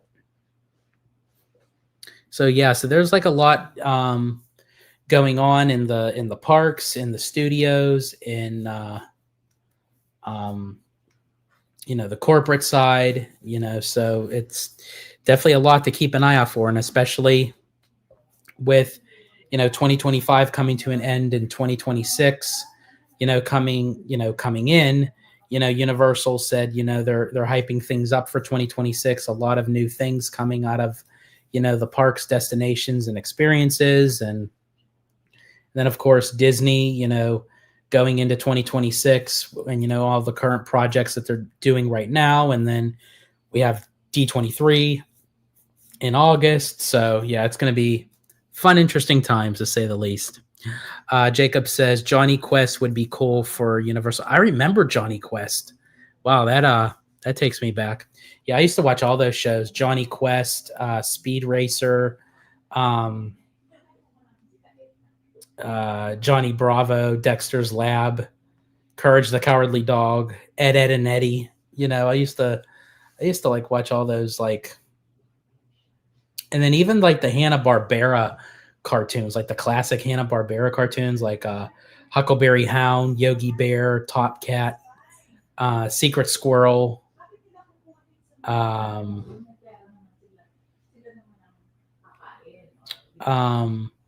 Two Stupid Dogs. I don't know if you guys remember Two Stupid Dogs. And Cody Anderson says, what about Doug? Disney had it for a while. Yes, that is true. I love Doug. I used to watch both from Nickelodeon and Disney. I liked more Nickelodeon's Doug than Disney Doug. I would still watch it, but if I had to pick and choose, definitely Nickelodeon's Doug over Disney. But I did get to see the Doug live show when it was done at the time, Disney MGM Studios. So I was able to see that back in the millennium, back in 2000. And I also saw the Hunchback of Notre Dame show while it was still there as well. So yeah, I do love Doug. As far as like Nickelodeon goes, I was a huge Rugrats fan. I love when they announced that there was going to be a Rugrats movie. Like I was Chucky for Halloween, and I ended up winning the costume contest because it was right around the time the movie was coming out. So yeah, my mom like had me decked out, like she did like the orange hair spray and like spiked my hair up and put like purple square trimming around my glasses, and then I bought like rat teeth so it'd make my teeth more pointy. And then yeah, my mom would like handcraft all my costumes because I was Chucky from Rugrats one year. I was Raggedy Andy. I was Pinocchio. I was Mr. Potato Head. So I was like it was all crafted. Like it wasn't just store bought. I was George Washington. I remember that one. So Nickelodeon, yeah, like Doug, Rugrats, Cat Dog, Angry Beavers. I watched a little bit of Wild Thornberrys. When I was younger, like obviously with Nick Jr., like I would watch, Blue's Clues and The Busy Town of Richard Scarry and, Face, the burr, burr, burr. Oh my gosh. Gullah Gullah Island. Like, oh my God, like that, just all those shows just take me back. Yeah, Nick had the classics. I think honestly, if someone were to ask me out of the three, because I mean that was the trifecta, like in the 90s, like when we had like the Saturday like cartoons and stuff, like Disney, Nickelodeon, Cartoon Network. I watched all three, don't get me wrong. But I feel like Nickelodeon had a little bit of the edge when it came time for like the Nicktoons. I don't know why. Like I just feel like they had a little bit more. And then Disney and Disney, I'd say, came second to Nickelodeon and then Cartoon Network. But again, I'm not saying that like that's bad because they all had their own different kind of style to them. But I feel like Nick had more of that that little turn up kind of thing. And then of course when SpongeBob came out, that like blew everything out of the water. No pun intended. And then of course, like with Nick at Night, like I used to watch like All That, Keenan and Kel, like oh man, My Cousin Skeeter, like those were. Oh yeah, I completely. How can I forget about Hey Arnold? I loved Hey Arnold. Jacob says I met the original voice of Courage. That's cool.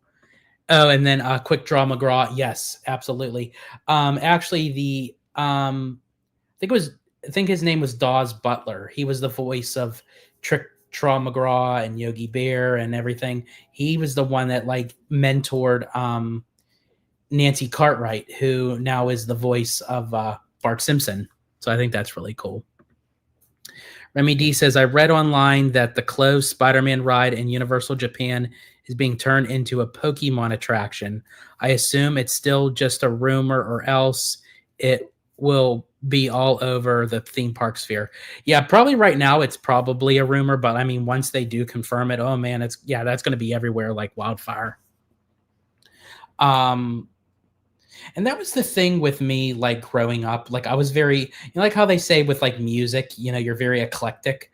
I was eclectic with movies and television. Like, even though Disney is my number one, like that's my passion, Disney will always be in my core, like DNA. I still watched other things. Like I watched Cartoon Network, I watched Nickelodeon, I watched PBS Kids. Arthur, oh my god! Every day after school, I would watch Arthur. I love that show. I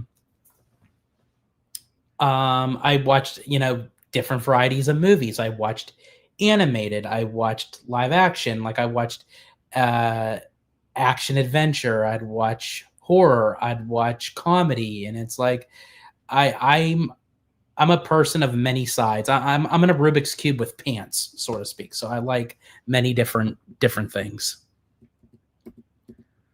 Let's see. Remedy says, was this mentioned earlier? Apparently, Jared Kushner's company is withdrawing from the Paramount bid. Yes. So they let's see. So they're withdrawing. So Paramount is withdrawing from the bid. I know I heard that Warner was declining their bid. So is actually Paramount waving the white flag? They're surrendering. And then we have Mademoiselle in the house. Welcome in, Mademoiselle. Always glad to see you. He-Man. Oh yeah, He-Man was a thing. Oh my gosh, like in the 80s, like He-Man, Thundercats, like, I mean, you bring all those back and like, oh man. Yeah, Skeletor. He was the villain, man. I think that's why I like the Horn King, like from the Black Cauldron. He just has like this like very dark, unknown mystic side to him. So that's I think why I think that's really cool. Let's see. Rubik's Cube with chest hair. There you go. That's what I should have said, Peter. See, Infinity Partners is no longer going to support Paramount. Not that Paramount is withdrawing. Gotcha. Okay. So, but it's one step, less for Paramount that they have going for them. Let's see. Masters of the Universe. Yes, love that. Infinity Partners is Jared's company. Okay, thanks for confirming, Remy D.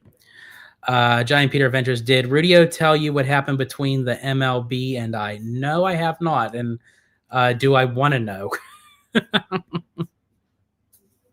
That should be interesting. But yeah, like there's like countless of IP out there that exists, and it's like we know it exists, but sometimes we then forget about it, as I mentioned earlier with Looney Tunes Back in Action. And it's like until someone reminds us, and it's like, oh yeah, that's right. Like I forgot about that, but that really would work. I really wish these companies would dig deep into all this great IP, you know, whether it's Disney or Nickelodeon or Cartoon Network, and like really utilize it. It's like, don't just, you know, be like a one trick pony where you just do like one thing, you know, or just stick to one thing. Oh yeah, see, Abby said, I see, yeah, Ninja Turtles. Like I watched the TV show, the animated show Ninja Turtles. I absolutely loved the 90s live action Ninja Turtles. Teenage Mutant Ninja Turtles 2 Secret of the Ooze. Oh my gosh. I had to wear out that VHS tape. I absolutely like I loved the first one, but Secret of the Ooze for some reason, oh my god, and the soundtrack, oh my god, like with Vanilla Ice, the Go Ninja, go. Oh my god, I love that. Did you know, and I probably would do it still to this day, if I was to watch Ninja Turtles or Home Alone, it's usually those two movies. I have to order a pizza. I have to eat pizza while watching Ninja Turtles or Home Alone. Like it's like just like a psychological subconscious thing that I've always did, that like if I was in the mood to watch one of those two movies, I would always say, "Hey mom, can we like order a pizza from Pizza Hut or something?" Like that was, yeah. Same, Jacob. Yeah, see, I had to. It was just like, because it would always make me urge for pizza. So it's like, well, I might as well just like, you know, save myself the torture and like just already have the pizza here so I can eat it while I watch the movie.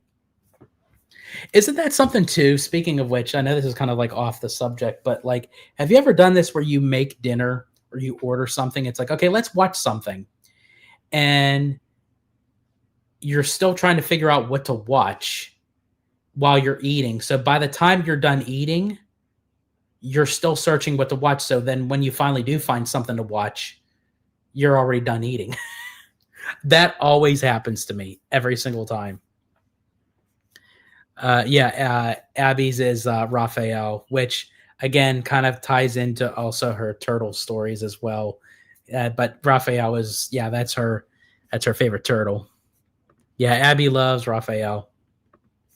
I don't know as much as as Glenn Powell in a towel though. You know, that still might be, you know. Elf want to try spaghetti with maple syrup. Okay, so here's the funny thing about that, Jacob Weller. I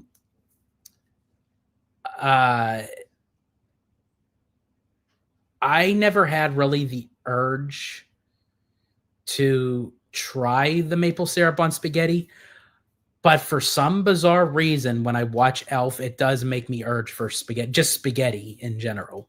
That's so funny. Let's see. Mine was Michelangelo. Yeah, mine also was Michelangelo. I love his kind of like dim-wittedness, and like I loved all the turtles. They all kind of had like their own kind of attitude and characteristic. But yeah, Michelangelo is mine for sure.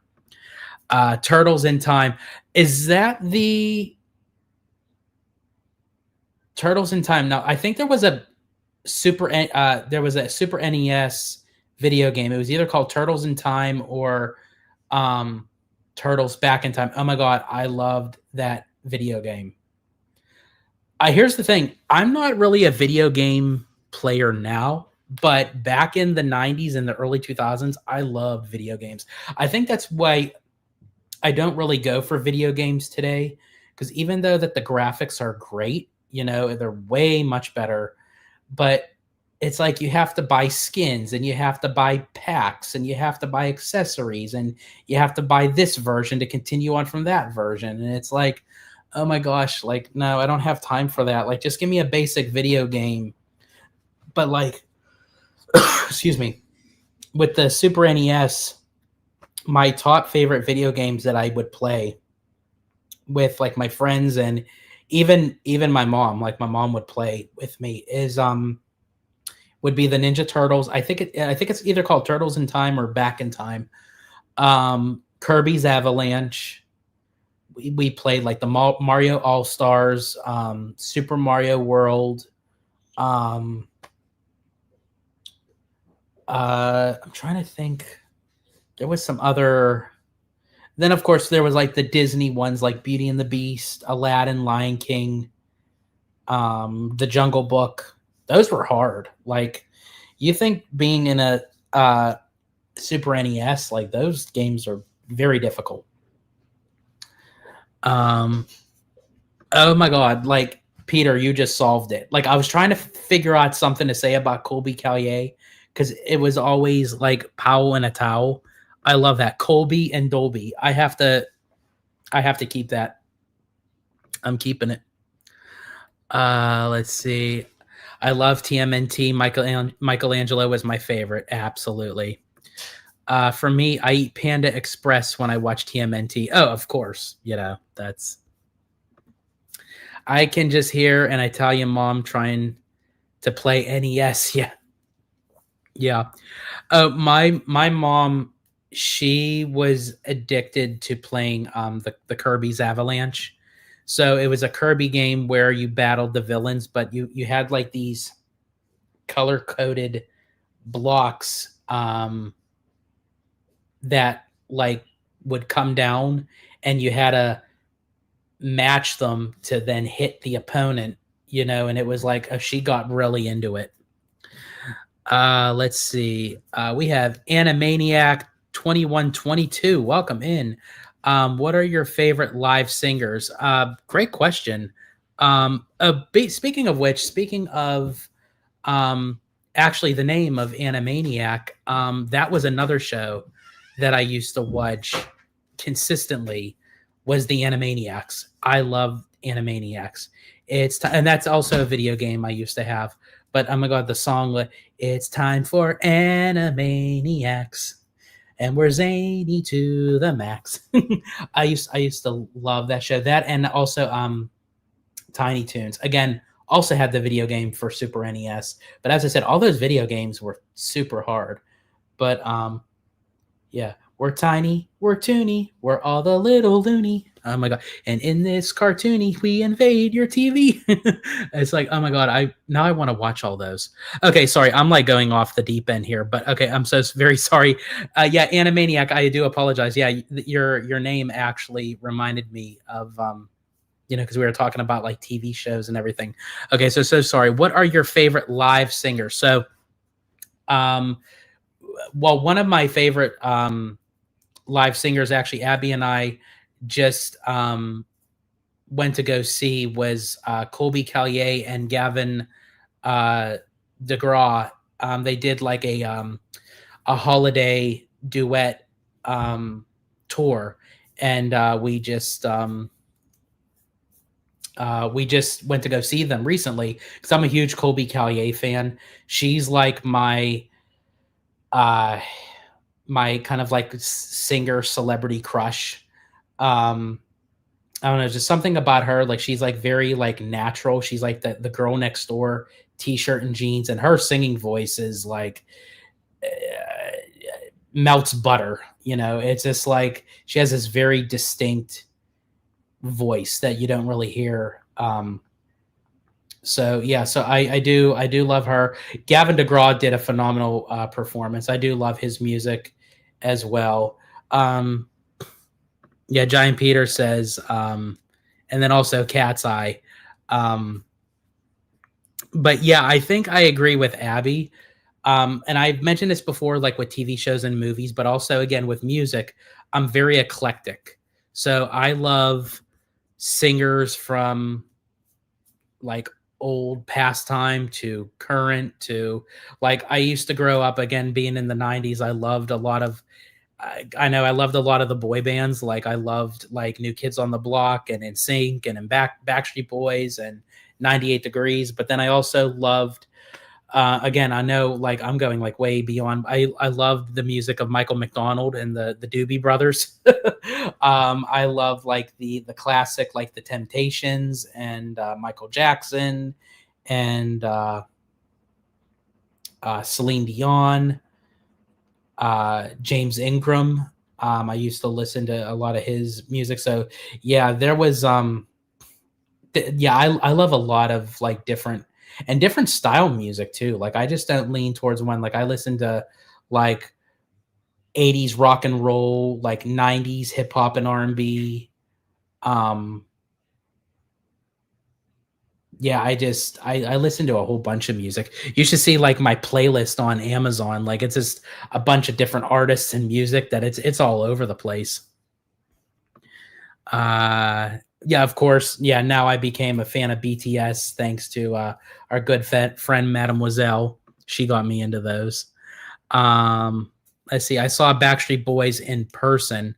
Yes, I actually did too. A few times. And I know that they were performing at the Sphere in Las Vegas. We were going to go, but the tickets were just so astronomical. Seeing that Animaniacs says for sure that was my after school lineup too. Yeah, with Animaniacs and Tiny Toons. Yeah, absolutely. Love that. A lot of Persian pop too for me. Persian pop, that's interesting. I don't think I've ever. No, that's probably something I haven't listened to.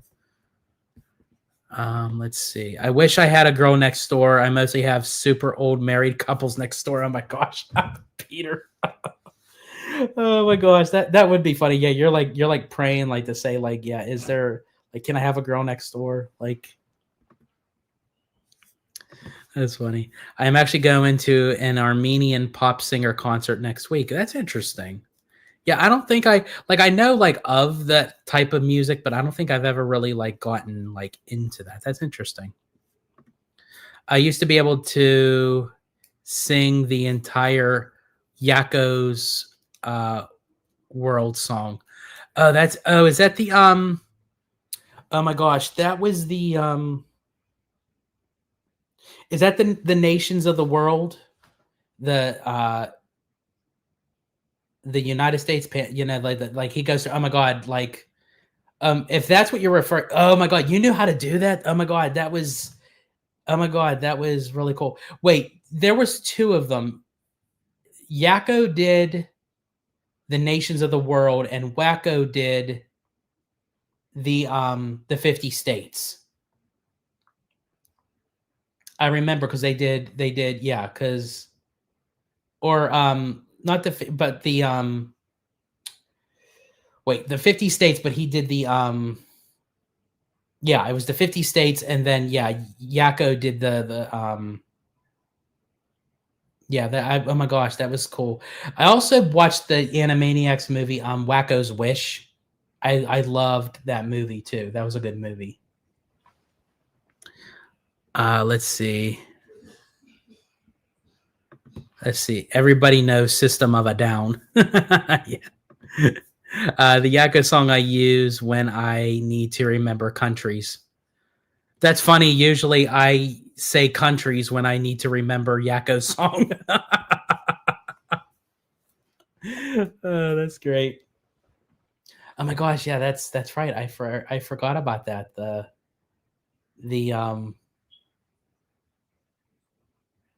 of like the song and stuff.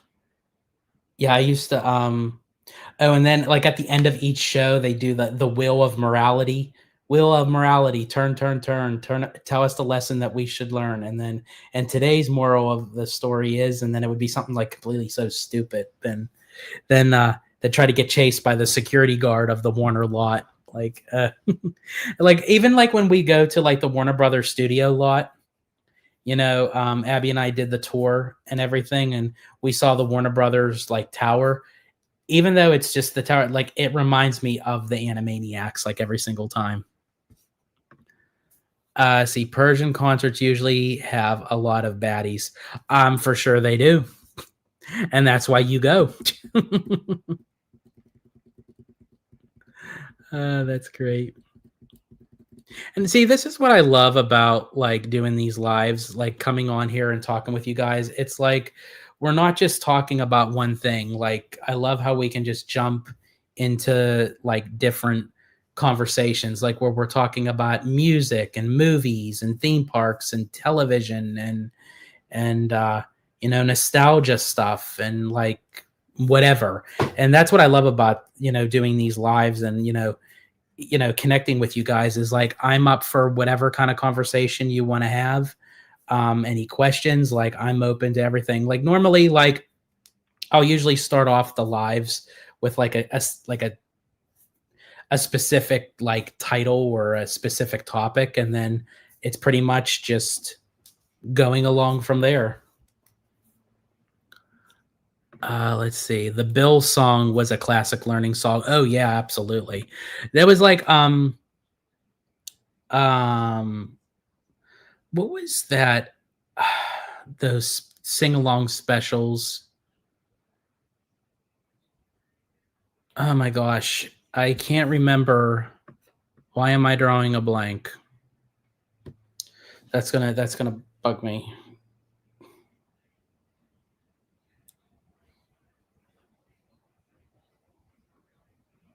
Give me 1 second, folks.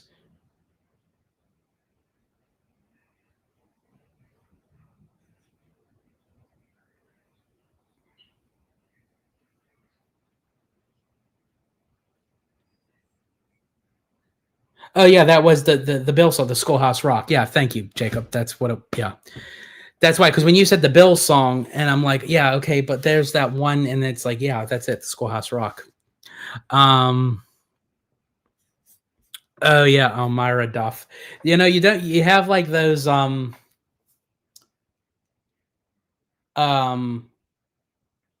think it was Elmira, the one from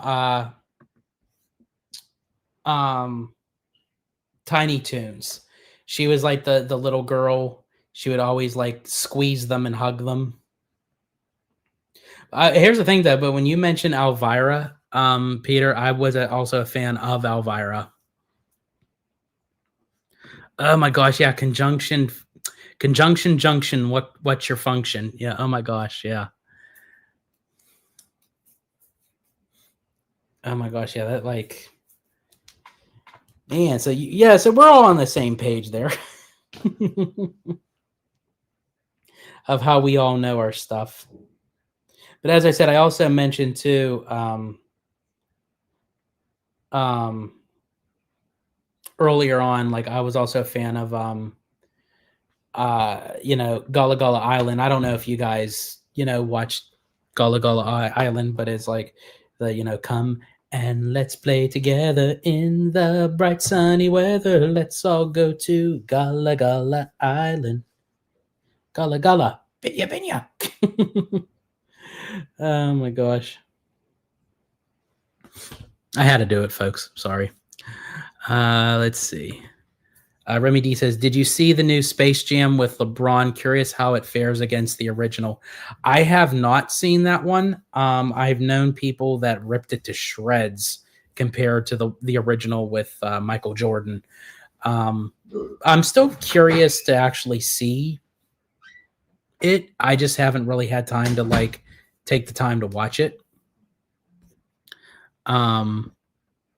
But I think even if I do, I would still lean more towards the original Space Jam, and especially the Space Jam soundtrack. Like that was like one of the best movie soundtracks ever.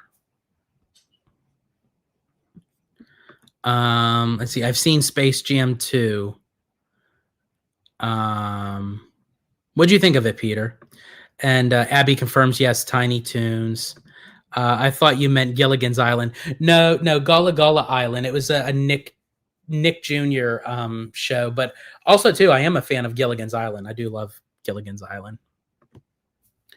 We really went from Lord of the Rings to Colby Callier to Conjunction Junction. Yeah, see, that's exactly, Peter. Like literally, we jumped from like 3 different genres that and as I said, I absolutely love that.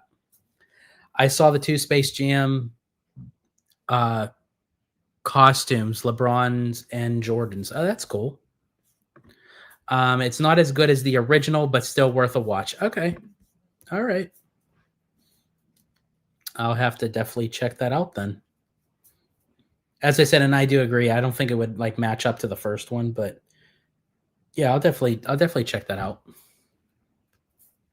Oh, Jacob says he actually loved it. Okay, cool. That's another video game I used to have, but that used to be the PS1, where it was Space Jam, where you can play either as the Toon Squad or the Monstars, you know, and you can play like literally like a basketball game, kind of going back and forth. As I said, I used to play like all that as far as like the PS1, and then I think the PS2, that's where like I really like played my games. Like when I got older, like I did like the Kingdom Hearts, you know, series. Still love that series. I can't wait for King. That's probably where I will play a video game, is when they come out with Kingdom Hearts 4. And then of course I played the Grand Theft Auto games. Still waiting on that new one too. I played True Crime Streets of LA. I'm trying to think of some other PlayStation 2 games. I played Ratchet and Clank, Jack and Daxter. I think there was like well, I played the original Banjo-Kazooie on Nintendo 64. I played Sly Cooper.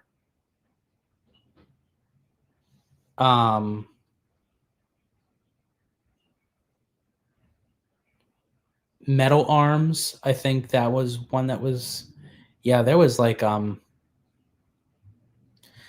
yeah, see, let's see. Oh, well, let me catch up with you guys here. First console I had was PS2. I mean, even if you are a little bit like later on in that with the PS2, like what a way to start it out. I think honestly, like for me, I'll really have to go through, like obviously I don't have the games anymore because I don't even have the systems. I wish I would have preserved them a little bit better, but just doing a lot of moving around and stuff. But I think, don't they have like these like connection like devices and sticks that you can literally bring back like PS1 games and PS2 games or Nintendo 64 games like right to your TV? Correct me if I'm wrong. I thought there was. I do know that they have like the little mini like Sega Genesis and Super NES little game packs that they had, like where I play, oh my gosh, Shining Force, Battle Axe, Streets of Rage. Oh my gosh, yeah, that just takes me back. The Mario Karts. What was the other one? Oh, I played obviously Simpsons Road Rage, Simpsons Hit and Run, Simpsons Wrestling. Yeah, so there was a lot of games that I played, but I think what I'm going to do is, like, as I said, I don't have any of those. I might like search them and like just kind of like refresh my memory, because I had a lot of games, like a lot. Let's see. If you guys never caught it, the most recent Looney Tune movie, How the World Ended, forgot the title, was so good. Yes, I actually did.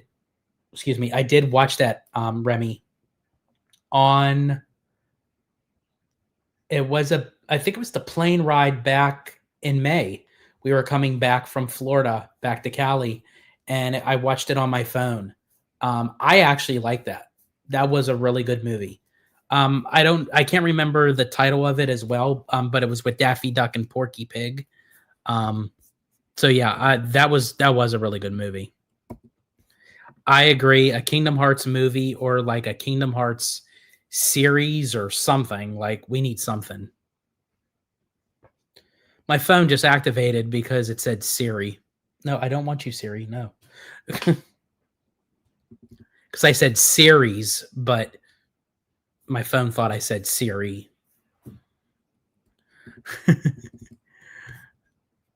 And then let's see, Shenmue. I don't know if I played. I don't know. I'm not too familiar with that one. Metal Gear Solid 2. Yes, that was a good one. Atlantis is what we need to. Absolutely agree. I had a bunch of NBA, NFL, and soccer games. Oh yeah, I had I think it was a couple of the Madden games as well. I think it was 2002 and 2003. I loved when it would start. I would say EA Sports. It's in the game. And let's see, we got Jesse Adventure here. Welcome in, Jesse. Always glad to see you. Just gives the fans a good time. Yeah, absolutely. Let's see. I was very young when I got the PS2. After that, I then got the Wii and still play on my Wii almost 16 years later. Well, that's good. I tried getting into the Nintendo Wii. I tried it with Epic Mickey. And what was it? Epic Mickey 2, the Power of Two. But I couldn't get into like the maneuver of the joystick because I was really bad. Like I used to play like the eye game, like with the Fruit Ninja and stuff like that. And that was kind of fun. I enjoyed that. See, a Kingdom Hearts land in DCA. Oh man, that would be awesome. Because I do know like during Oogie Boogie Bash, like Mickey, Donald, and Goofy will come out like in their Kingdom Hearts uniforms, like their attire. And that's like the only time you see them with Kingdom Hearts. But oh my gosh, like if they gave us like a Hollow Bastion or the World That Never Was with like the Organization 13 and the Heartless and the Nobodies, man, that would be awesome. Let's see. I love Epic Mickey. Another movie we need. Yeah, we just need a Mickey Mouse movie. Or I know, and I also know we're getting the Oswald like series, but like I think that it's going to be like a short little series from Jon Favreau. Like we need like a full in-depth, like bring Oswald back just like as him as a cartoon. Like that would be really cool. And we got Vegas Disney RTV in the house. Welcome in. Now that Disney has the WB deal pretty much wrapped up, how do you think Disney will respond? Will they work with them a la HBO bundle or against them? Ooh. See, that is a good question because now that a lot of these companies and streaming services are like intertwined with each other, it's like, yeah, how do you then do that? Because as of right now, I currently have the trio bundle. Like I have the Disney Plus, Hulu, and HBO Max bundle. But yeah, so like when things get bought out, that's still like in complacement with another company that's now being run by another company. It's like, okay, do they then make a deal with Disney or do they bow out? That's a very good question. It's kind of hard to tell because it's like a monopoly kind of thing where it's like they're just like all over the place. But I'm very curious to see if it then breaks apart from that, or I think Disney is just in the position that while they have it, I think they may just kind of like come up with a deal so they can just keep it, unless it's too much for them and it's like they don't want to spend the money just to combine it into the trio, so they'll just cut it off. So it is possibility. Vegas Disney RTV continues. Sorry if you guys already talked about Netflix. I just saw the news that WB rejected Paramount again. Yes, we did mention it earlier, Vegas, but yeah, so yeah, I saw that too. So I thought of adding it into the conversation as well, because I as I said earlier, I feel like that WB just does not want Paramount to own it. Like they've rejected them like how many times already, and I think it was Remy D that mentioned a partner of Paramount retracted out of that as well. So like everything is just against Paramount right now. Jared Kushner. And yeah, so I feel like it's for Netflix win, and I feel like WB wants Netflix to get it, to be honest. See, Epic Mickey went very dark for Disney, which is what made it fun, like Mickey Junk Mountain. That sounds like a good attraction name, Mickey Junk Mountain. But yeah, you're right. It was like very dark, where it's like all like the color got sucked out, and it's up to Mickey that he has to like bring the the color back. But it was like not in a very whimsical way. It was like, yeah, you're right. It was like a very kind of dark moment. See, Mickey Junk Mountain was the original Deadpool, Disney making fun of Disney. Yeah.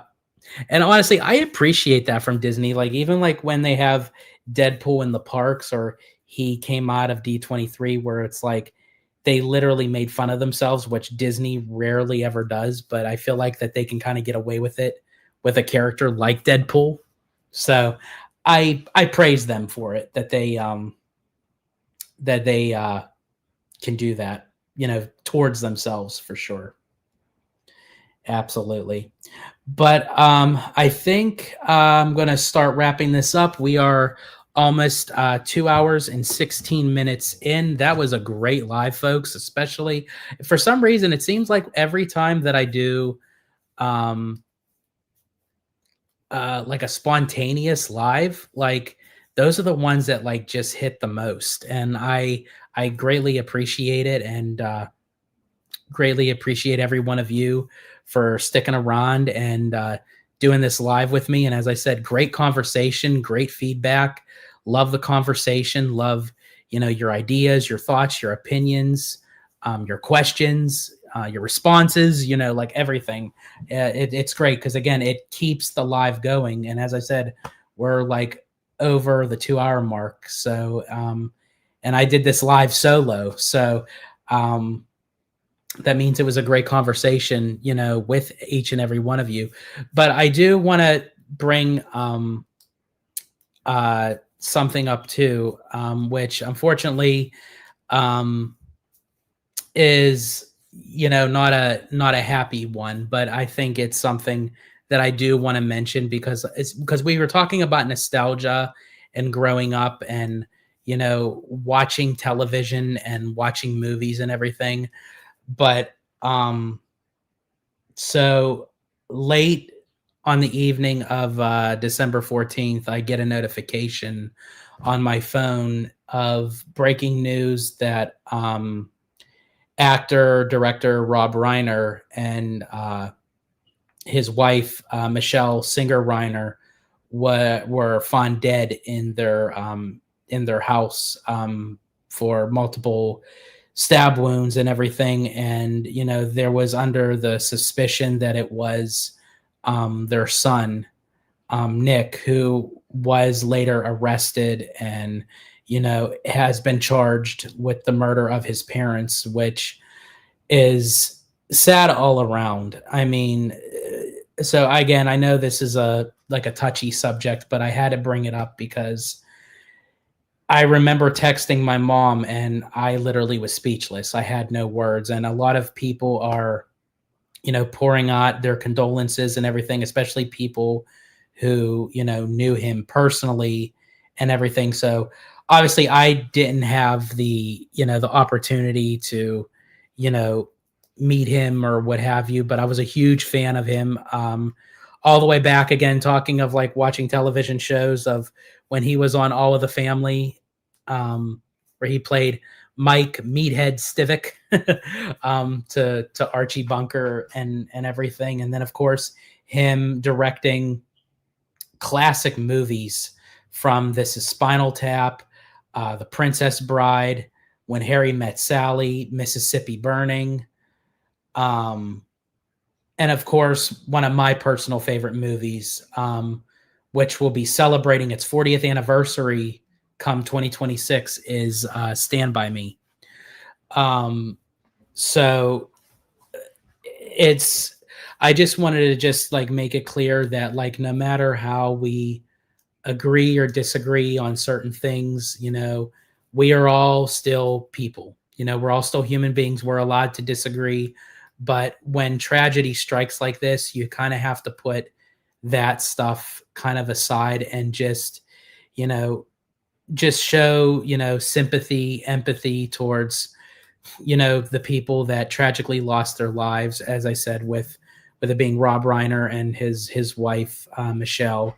And then of course, just, the fact of, that, their son is now, being, arrested, booked and charged with all this stuff. And it's sad really. But yeah, so I just had to mention that just because it's still fresh and everything. And, people are putting like flowers and candles out on his star, up here in Hollywood and everything. So again, I just want to just say, like, violence is never the answer. Whether you have a disagreement with someone or what have you, and it's like, and also mental health is very important too. That if you know someone or anything, it's like always get yourself or help that person, because these are some of the things that could eventually come about. So again, I know that's kind of like a very like depressing kind of topic, but I did want to mention it because it's still very fresh, it's still going on, and I just wanted to give like my thought process on it. And of course, I don't really want to end like the live on something like that. I got to end on something happy. And you know what always makes me happy is when this person comes in and joins the live. I tried waiting as long as I possibly could. Sorry guys. That so when you said that you were like 15 minutes away, it's like, okay, I think I can push it, and then I'm like, no, she's still not here, and I'm like, I think I got to wrap it up. Yeah. But then I did want to mention obviously about Rob Reiner, so that kind of gave a little bit of extra time. Yes. And then I heard the door. Yes. So I'm like, okay. It's like she made it. Yes. So I was supposed to get off at 3:30 today, and work told me no. Pretty much. They're like, no. Yeah, because when you said like the state was coming and everything, I'm like, and you text me that and you said they arrived at 4:45. Literally when I started the live, and I'm like, oh my gosh, she's not getting home. I actually thought you would still be there, to be honest with you. I thought so too. I didn't think you were going to get home till like 9. Mm-hmm. Yeah. But I got to be there bright and early, 6 o'clock in the morning. Oh, 6. Mm-hmm. Oh, lovely. Yes. Lovely. Crazy. So, obviously, like, we won't go through everything, but like kind of like give your gist of like everything that we talked about. Like, well, I only got to jump in. I know that you asked me who my favorite Looney Tune was. Yes. Which is Tweety. Yeah. And then I finally got into the car when you were and being able to put on the actual show like just about an hour ago. Oh, okay. Mm-hmm. So there was like a lot of talk. Yeah. Okay, but I was telling everyone. I saw like people saying about the Pokemon, and then that's yeah. You said Squirtle. Mm-hmm. Yeah. So Remy D says, "What do you guys think of Lola Bunny?" I did like Lola Bunny. Okay, this is gonna sound kind of weird. I find her kind of like that cute, sporty, seductive kind of thing, like of how she would say, "Don't ever call me doll." Yes. I still think Jessica Rabbit is like the sexy sex symbol of animation, but I feel like Lola Bunny is like, yeah. George's thoughts automatic. Baddie Bunny. Yep, she was a baddie. And I loved how she was an original character for Space Jam. Like, it wasn't like, they literally created her for that movie. Yes. I'm not sure. Did they utilize her for anything else?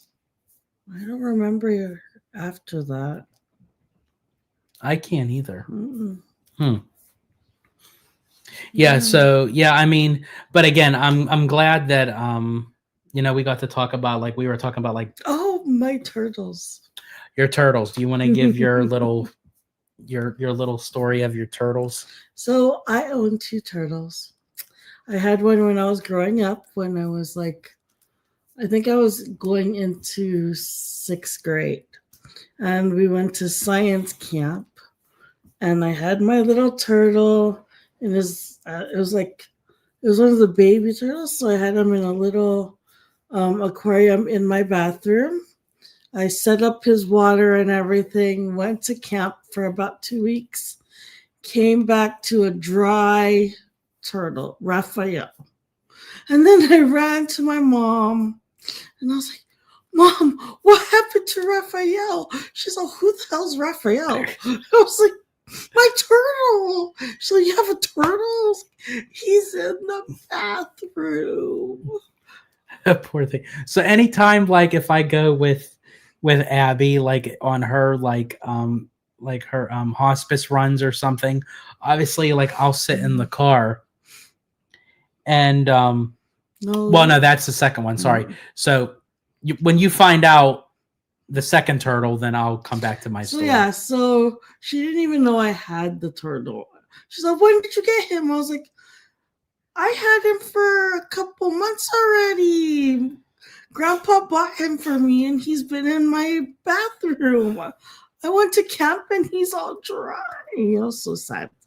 So then I like did have a turtle for a while, and then I think about 2 years later, I'm like now like in junior high.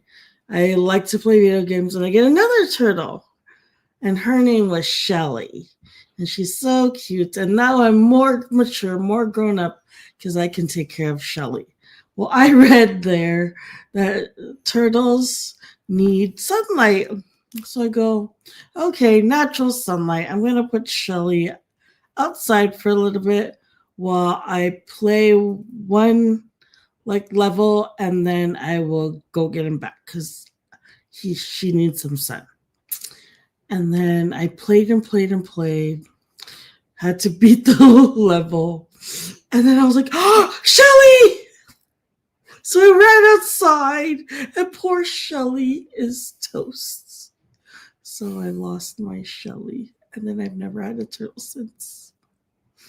So whenever I leave him for like I do home visits, and then he has to stay in the car, I'm like, please don't be Shellied. Yeah, she's like, I'll leave the air on for you. Don't like roast in the car. Don't be Shellied. Yeah, so that's my two. Yeah, turtles. so one got dehydrated. Mm-hmm. The other one croaked from starvation. Mm-hmm. That's a shame. Yeah, Raphael and Shelly. Yeah, Raphael and Shelly. Yeah, because Raphael was like a regular red ear slider, so of course the red. I'm like, oh, cool, red. And then Shelly was an albino red ear slider. It was a girl. There you go. Yeah. Well, I'm glad you made it to actually tell this story, because I know like we were talking about turtles. Yeah. Yeah.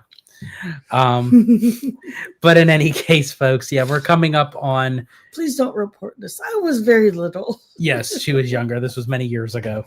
I know how to take care of animals, I swear. Yes. I have 2 children. They've made it to 22 and 20. Just fine. So see, it worked. But in any case, folks, we're coming up on 2.5 hours of the live. You guys are troopers. Yes. So again, we greatly appreciate thank you so much, each and every one of you for coming on. As I said, it was a great conversation. Can't wait to do it again. Oh, and also as a reminder, I mentioned this earlier on in the live, that Abby and I will be doing another live on December 26th, one day after Christmas Day.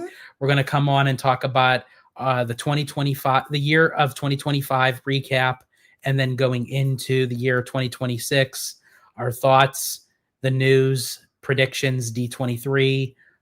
Any suggestions you have us want to do in 2026? Yeah, any ideas, suggestions, plans? It's going to be this is probably going to be a bigger live. So for all who can attend, you're welcome to join. If you want to have like your questions and thoughts, as I said, we're going to have a long, in-depth conversation because Abby is going to be with us for the whole entire duration of the live. So it's going to be a great, fun conversation. So again, I just wanted to put that out there as well as a reminder before we go. But in any case, again, thank you all so much. Thank you so much for joining this live. As I said, greatly appreciate each and every one of you, and also for the great conversation. It was really fun. And so in any case, this is Abby. I'm George, the Disney Italiano. And as I always say in Disney Italiano fashion, stay safe, stay healthy, stay Disney. Italiano out.